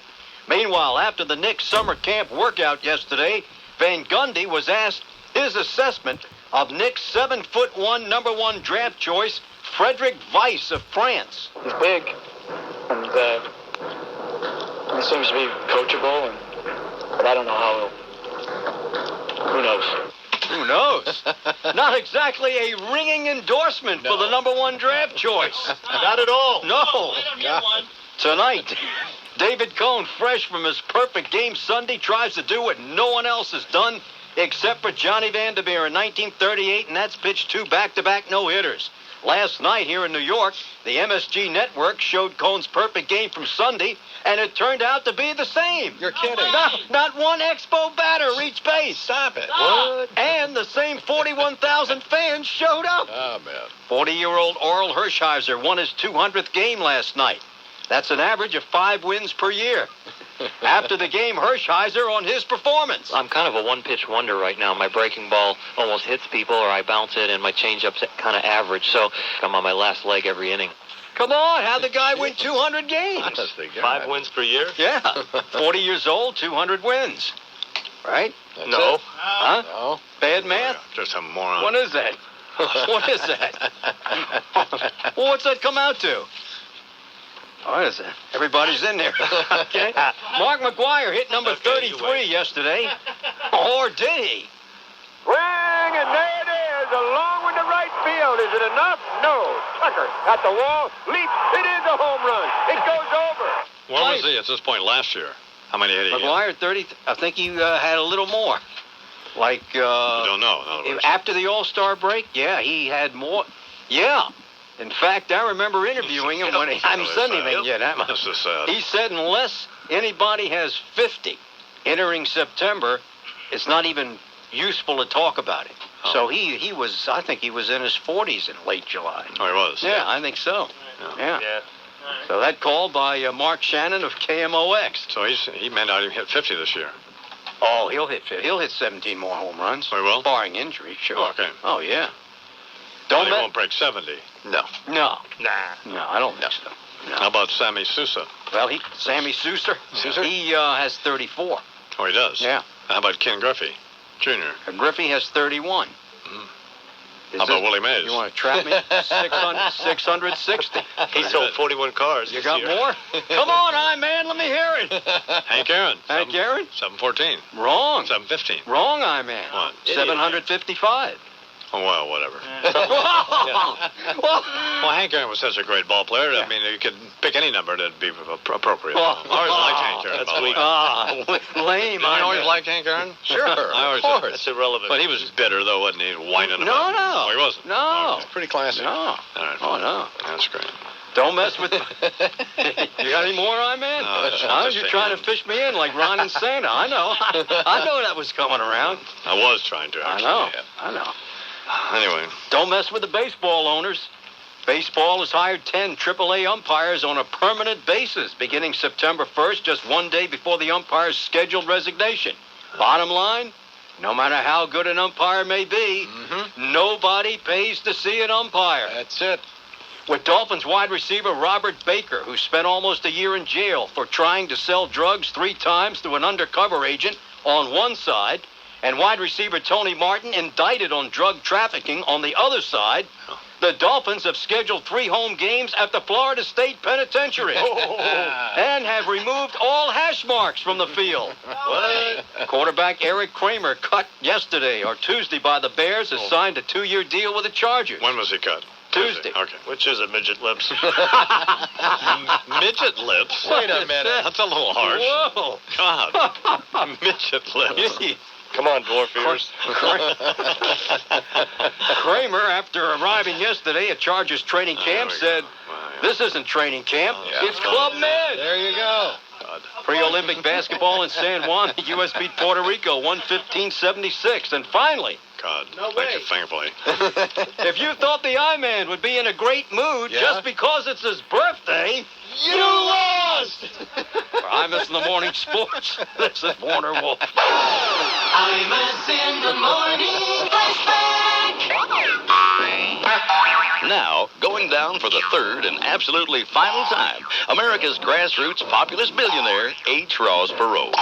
Former reformer, Larry. Former reformer. It's sad, but when your hind end's backed up against a 40-pound nail gun, you either face the facts or take one square in the butt. It's just that simple. Now, normally, I'd be here to pick apart this very important election for you, but it's not going to happen this time. I've had me a long and rewarding career of helping America, making a difference, telling my story. Got me 20% of the vote back there in 92, nearly had it made. Wow. And then I blew it bigger than a fat intern looking for a Revlon job in the shorts of the President of the United States. I started shedding my legitimacy, all because I had to go and tell everybody about Martians from the CIA crashing the wedding of my world-class daughter. Well, remember that, Larry? Yeah. Little tiny fellers in the black pajamas and ninja hoods. Remember? Do you? Answer me, you four-eyed cross-wired wimp. Well, that's been the trouble. Everybody remembered. Next time out, 96, I got exactly 8% of the vote. Humiliating. Everybody said, Ross, you're an effing nut. Ross, you're over. Ross, dry up. Here's hoping you fall down, break a hip, and the hogs eat you, Ross. Here's hoping an excavator backs over your head and pops it like a sack of pork rinds. Well, here's what happened. I saw myself the other night on a rerun of one of your very fine shows. Now, I've never been one to shy off a rattler in a gopher hole, as you know. Real world, Larry, I suck. I didn't know I sucked, never would have thought I sucked. But I suck enough to take the tank tops off a Hooters franchise by playing the harmonica. There I was on your program talking about the world-class March on Washington I'm putting together to deliver a get-the-hell-out-of-town petition to Bill Clinton. And when I turned, to look straight into the camera to talk to America, cringe time, Larry. Lamer than an amputee steeplechase in a crutch factory. You know how many people are going to show up for a Ross Perot March on Washington in the middle of December? Yeah. For Christ's sakes, I'm not going. Whole thing makes you wonder how I ever made $1, don't it? Let alone 1 billion of them. So anyway, I don't care what the provocation. I am resigning from your program. Now, don't try to beg me now. Hate a beggar. That's it. Like an old soldier, I'll just play a fade. And if I get on the green, just hope that the hole I'm facing ain't marred shots, if you know what I'm saying. Shut up. Can't put it any plainer than that. Here you go with one last sound bite. Like an Oval Office stogie in the middle of the night, H. Ross Perot is now officially out of sight. And much obliged for having me on your show, which you can now cram.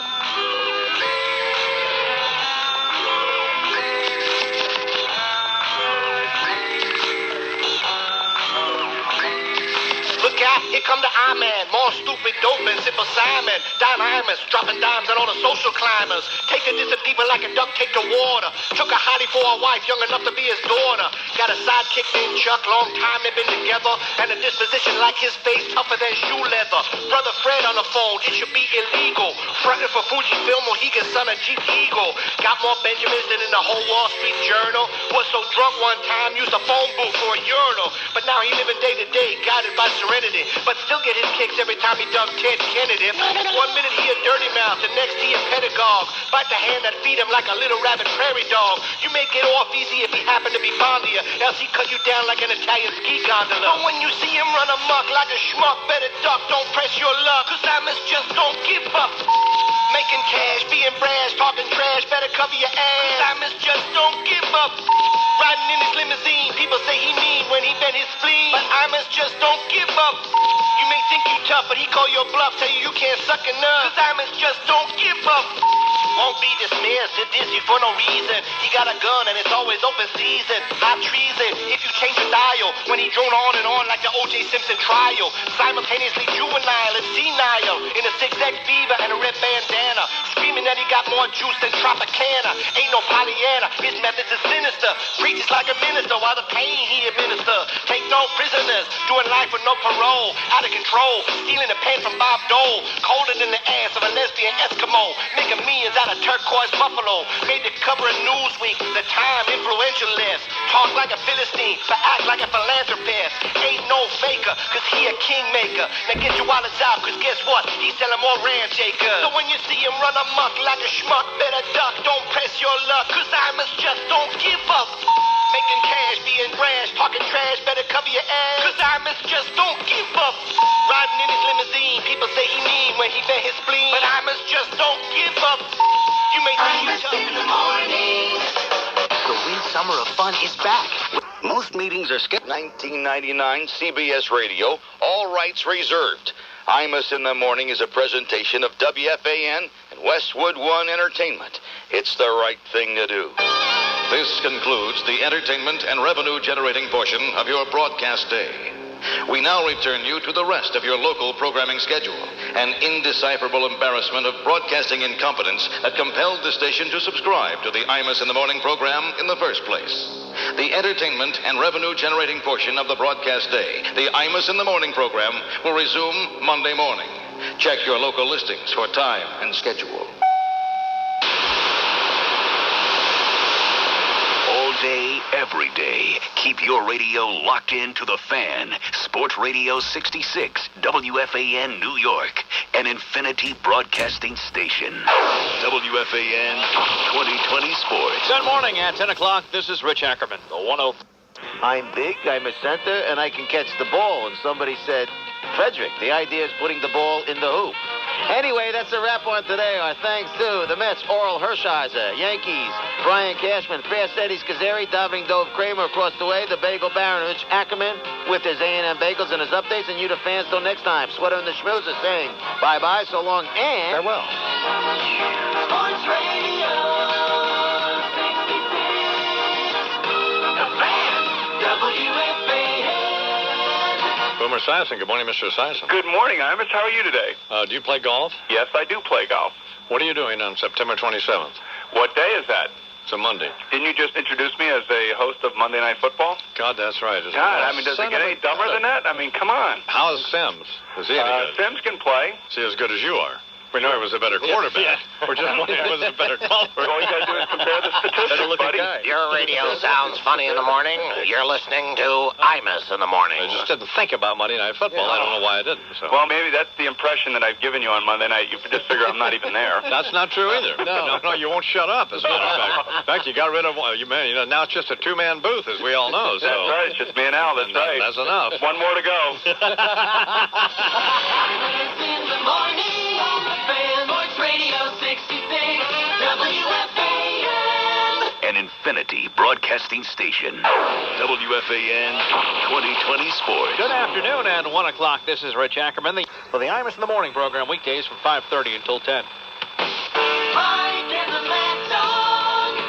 Sports Radio 66. WFAN. They're talking sports, going at it as hard as they can. It's Mike and the Mad Dog on the Fan. Nothing can get by 'em. Turn it on and try 'em. Mike and the Mad Dog. WFAN.